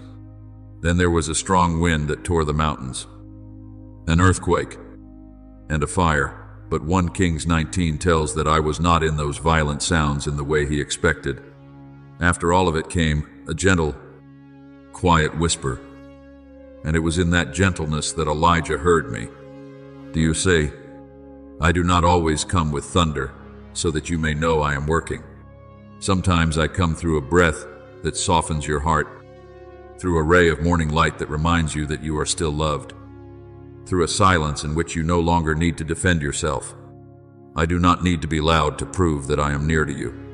True nearness is sometimes very quiet, yet strong enough to lift a soul that has grown weary from fighting for too long. I see your smile returning, even if it is still small, even if it is not yet as radiant as before. But it is real. I see your eyes becoming less guarded, less searching for danger in every figure that passes through your life. I see your heart beginning to learn how not to grip so tightly anymore. That is a sign of healing. Beloved child, healing is not always an explosive moment when all pain disappears instantly. Many times, healing is the morning when you wake up and realize that the old name no longer pierces your heart the way it once did.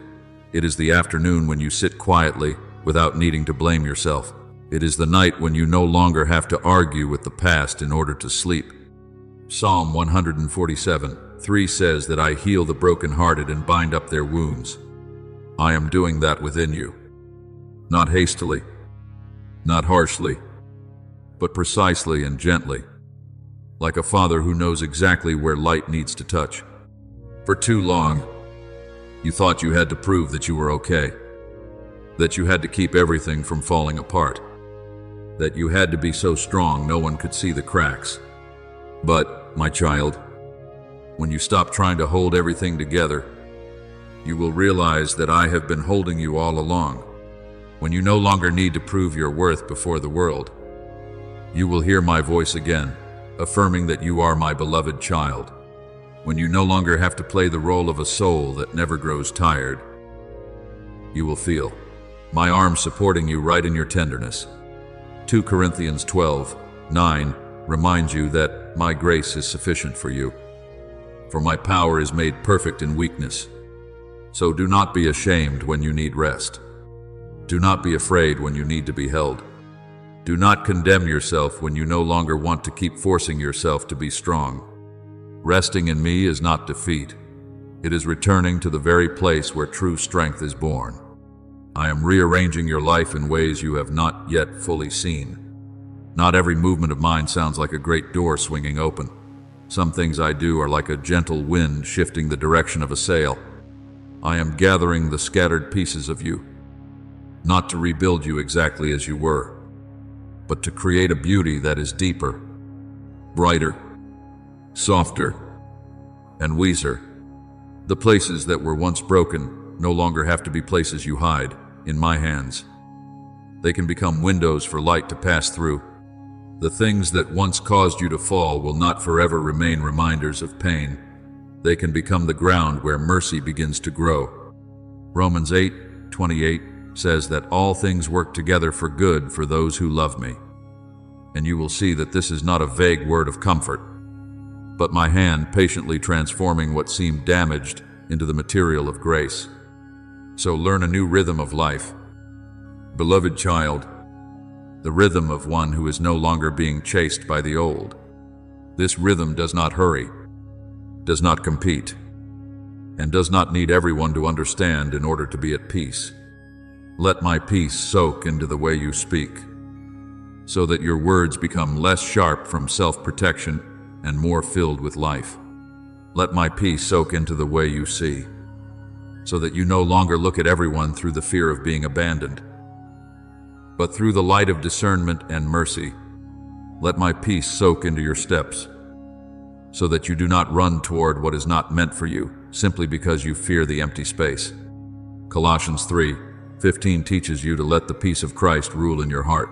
This means peace is not only a passing feeling, but a holy gatekeeper helping you recognize what should remain, what should leave, what comes from me, and what only comes to disturb your soul. If something has been taken from your hands, trust that I know its weight. There are things you thought were treasures, but in truth, they had bent your shoulders downward. There are people you thought were a place of refuge, but in truth, they made your heart forget how to stand upright in me.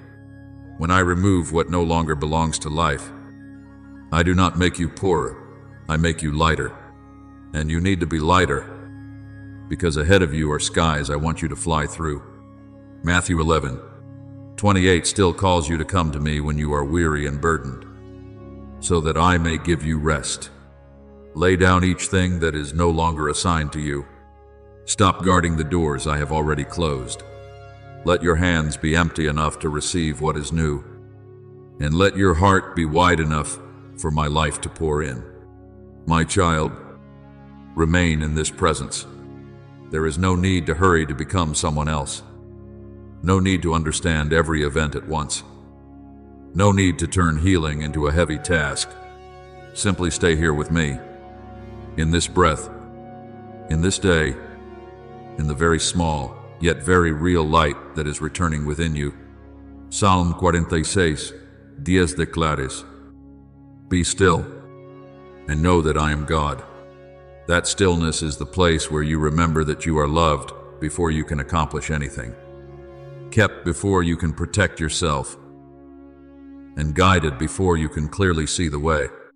And as you continue to live in this peace, the atmosphere around you will also begin to change. Not because you are trying to control everyone, but because my presence within you begins to spread like a holy fragrance. Breathe. Beloved child, I am here. The old has passed through my hands. The new is being prepared. And in every breath you take, my love is still bringing you back to life. Deeper, lighter, brighter, and freer in grace that never fades. Beloved child, let your heart soften in my presence, like dry soil opening after a gentle rain. You have walked through seasons that made your soul feel as though it no longer had enough strength to believe. But I want you to know that pain does not destroy you when you place it in my hands. I use it like water to wash away the things that have clung to your heart for too long. You once feared loss, but loss in my hands is not always the end. Many times, it is the way I remove from you what no longer carries life. You once tasted the bitterness of betrayal, and it was there that you learned the beauty of faithfulness. Now, do not live as one still chained by the old. I have broken the invisible shackles by my steadfast love. As Romans 8:38-39 reminds you that neither death nor life, neither powers, nor the present nor the future can separate you from my love in Christ. Let that truth sink deeply into every crack within your heart. You no longer have to beg to belong. You belong to me before you even knew how to name your pain. Rest in me, not as one exhausted after a battle whose outcome remains uncertain, but as one learning to trust in the victory I have already completed. There are battles you thought you had to carry by yourself, but in truth, I had already been standing between you and the darkness for a long time. You are only slowly beginning to realize that your heart has been kept, that what seemed to steal you away could not touch the deepest part of your identity. John 15:4 declares, "Abide in me, and I in you." This is not a distant invitation, but the true dwelling place of your soul. I am not merely the door you return to whenever you are tired. I am your home. When you abide in me, the world may still be loud, memories may still knock, and tomorrow may still be unclear. But within you there is a place that cannot be shaken. That place is not built by emotion, but by my unchanging love. Perhaps you once thought love was something you had to keep through effort, prove through endurance, and hold on to through fear. But I am teaching you another kind of love, a love that does not cause you to lose yourself, but brings you back to the truth, a love that does not make you shrink, but helps you stand upright in the light, a love that does not turn you into a guard over your own insecurity, but leads you into peace.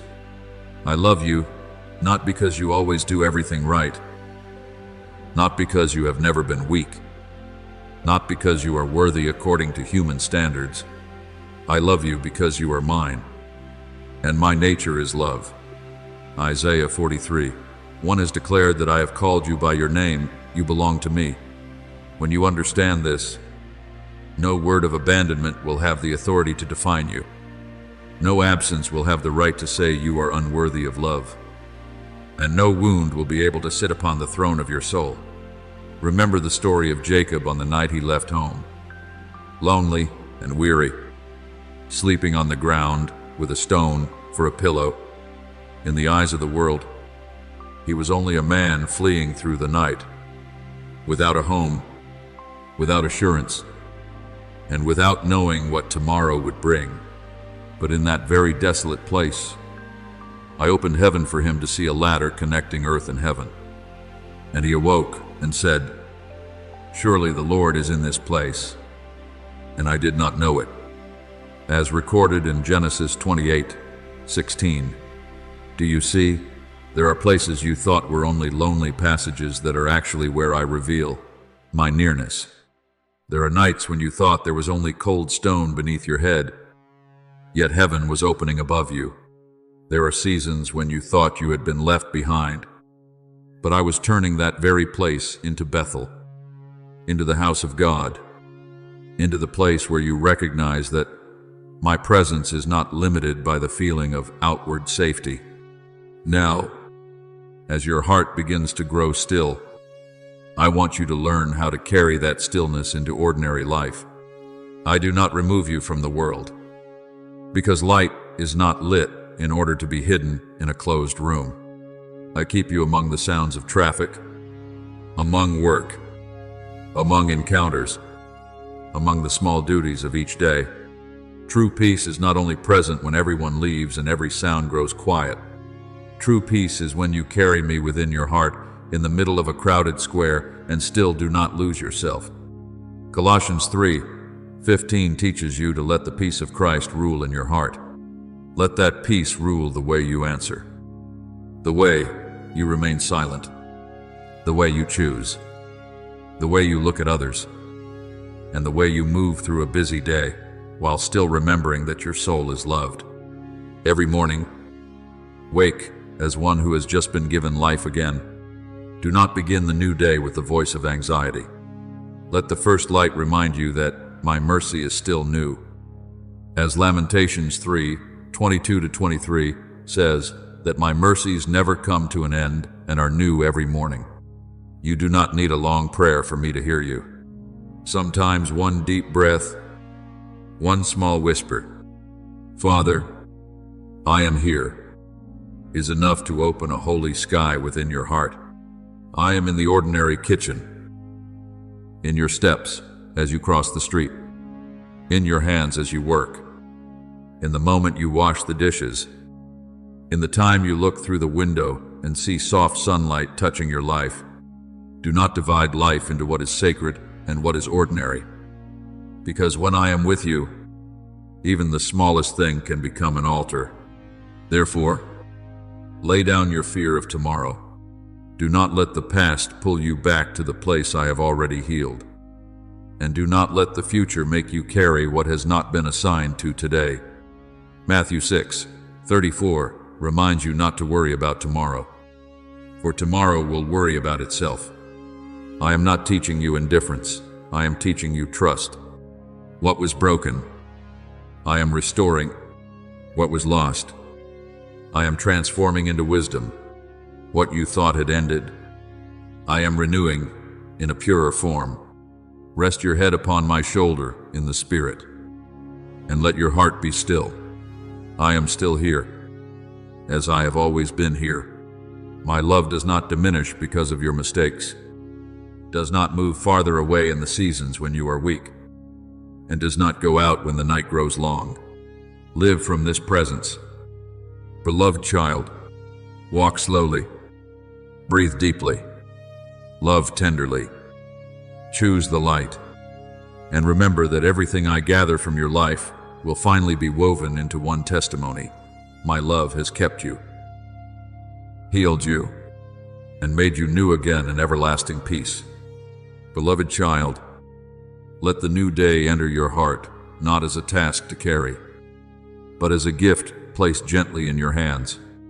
There are mornings when I do not call you with thunder, nor awaken you with something great. I simply let a streak of sunlight lean through the window, a soft breeze stir the curtain, a very small birdsong, a breath still warm within your chest, to remind you that you are still being kept in my life. Lamentations 3:22-23 says that my mercy never ends, that my compassion never runs dry, and that they are new every morning. Therefore, do not underestimate ordinary moments, because in the places where you think there is nothing sacred, I am still present. When you wash your hands beneath running water, when you lift a cup of tea in silence, when you see a falling leaf and your heart suddenly softens, I am there. I am not only in the temple, in the song, or in the long prayer, I am also in the small kitchen, in the slow footsteps, in the gentle look you give to a stranger. You are learning to return, not to a lost point in time, but to the living presence that is here right now. Do not rush to search for another life before you learn to see this life with eyes I have healed. Many people think a miracle must come like a great door swinging open. But there are quieter miracles, an afternoon when your heart is no longer as heavy as yesterday, an old memory passing through without breaking you again, a small smile blooming not because circumstances are perfect, but because your soul is beginning to know it is safe in me. John 14:27 says that I give you peace, not as the world gives. Therefore, let not your heart be troubled, neither let it be afraid. That peace is not a wreath placed upon you after you have won every battle. That peace is the ground from which you begin to walk, begin to speak, begin to love, and begin to do small things with a heart no longer controlled by outcomes. When you act from peace, you no longer become a slave to praise or criticism. When you speak from peace, your words become less sharp from self-defense and more filled with life. When you love from peace, you no longer cling from emptiness, but give from the fullness I have placed within you. Remember the story of Ruth, my child. She had gone through loss, left her homeland, and followed Naomi on a road with very little assurance. She did not know how the future would open, did not know which field would allow her to glean. He did not know who would see her quiet faithfulness. But Ruth lived that day with sincerity. She went into the field, bent down to gather the leftover grain, and did the small thing before her with a humble heart. And it was in that very ordinary day that I led her to the field of Boaz, a man who did not come to make her afraid, did not come to take away her dignity, but came as a gentle and righteous covering. The book of Ruth shows you that what I prepare often moves through simple rhythms of life. A faithful step, a small task, a morning no one notices, a field that seems accidental. Do you see? The one who is true will not force you to strain in order to be loved. What belongs to me will carry peace, respect, purity, and the feeling that your soul can breathe. Therefore, before you meet the people I send to walk with you and help you cultivate what is good, learn to remain gentle with your own soul. Do not see caring for yourself as selfish when it helps you protect the lamp I have lit within you. Proverbs 4:23 teaches you to guard your heart above all else, for from it flow the springs of life. Guard your heart from the smoke of comparison, from the cold wind of anxiety, from the voices that make you believe you must become someone else in order to be worthy of love. You are not called to surpass everyone else. You are called to become more real in my light. I do not need you to put on an image of perfection in order to be accepted. I want you to live honestly, to recognize when you are weary, to return when you have wandered, to allow me to correct you without shame, and to open your heart to life without handing your soul over to chaos. Each time you return to me, the light within you grows deeper, Each time you release something that no longer nourishes you, your hands become lighter to receive what is new. There may be moments in an ordinary day when tears suddenly rise, and you do not understand why. Perhaps while you are folding clothes, standing by the sink, or watching sunlight rest quietly on the wall. Some layer of memory touches your heart and melts away. Do not be afraid of those tears. Not every tear is a sign that you are returning to pain. Some tears are a sign that peace is going deeper, touching the last place within you that still remains guarded. Psalm 147:3 says that I heal the brokenhearted and bind up their wounds. I am washing you with love, not hastily, not harshly, not demanding that you heal at the pace the world expects. True healing is sometimes when you no longer have to be on guard against everything, no longer have to explain yourself to those who do not understand, no longer have to keep a strong face while something inside you needs to be held. I hold you even in those moments.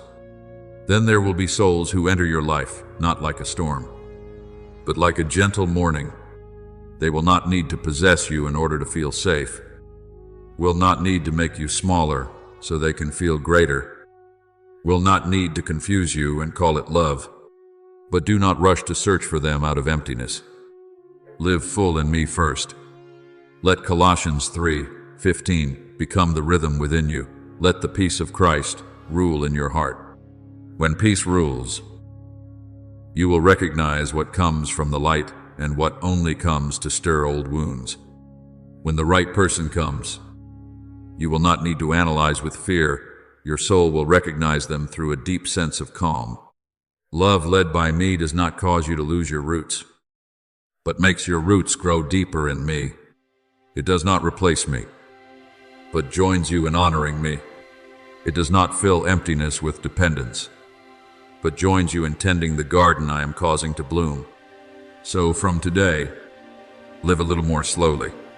Eat slowly, so you may know you are being nourished. Speak slowly, so your words may carry the fragrance of peace. Listen carefully, so you may recognize the things I hide in the small sounds of ordinary life. Look closely, so you may see that this world is still full of signs of grace, a sky after rain, a kind hand, a moment of silence that no longer feels frightening, a morning when you wake and realize you are no longer living in the past. Psalm 46, Dies declares, be still and know that I am God. That stillness does not make your life empty. It makes your heart wide enough for me to fill. Beloved child, you do not need a different life in order to begin living. You need new eyes, eyes of peace, eyes that know how to see small things through my light. When you walk in that light, every moment can become an altar. Every ordinary task can carry a holy breath, and your very life can become a gentle prayer. I am in every breath you take. I am renewing you not through haste, but through steadfast love. Keep living. Keep breathing. Keep smiling at the small things, for in each of those small things, I am still speaking to you. You are loved, you are kept, and you are returning to true life in me.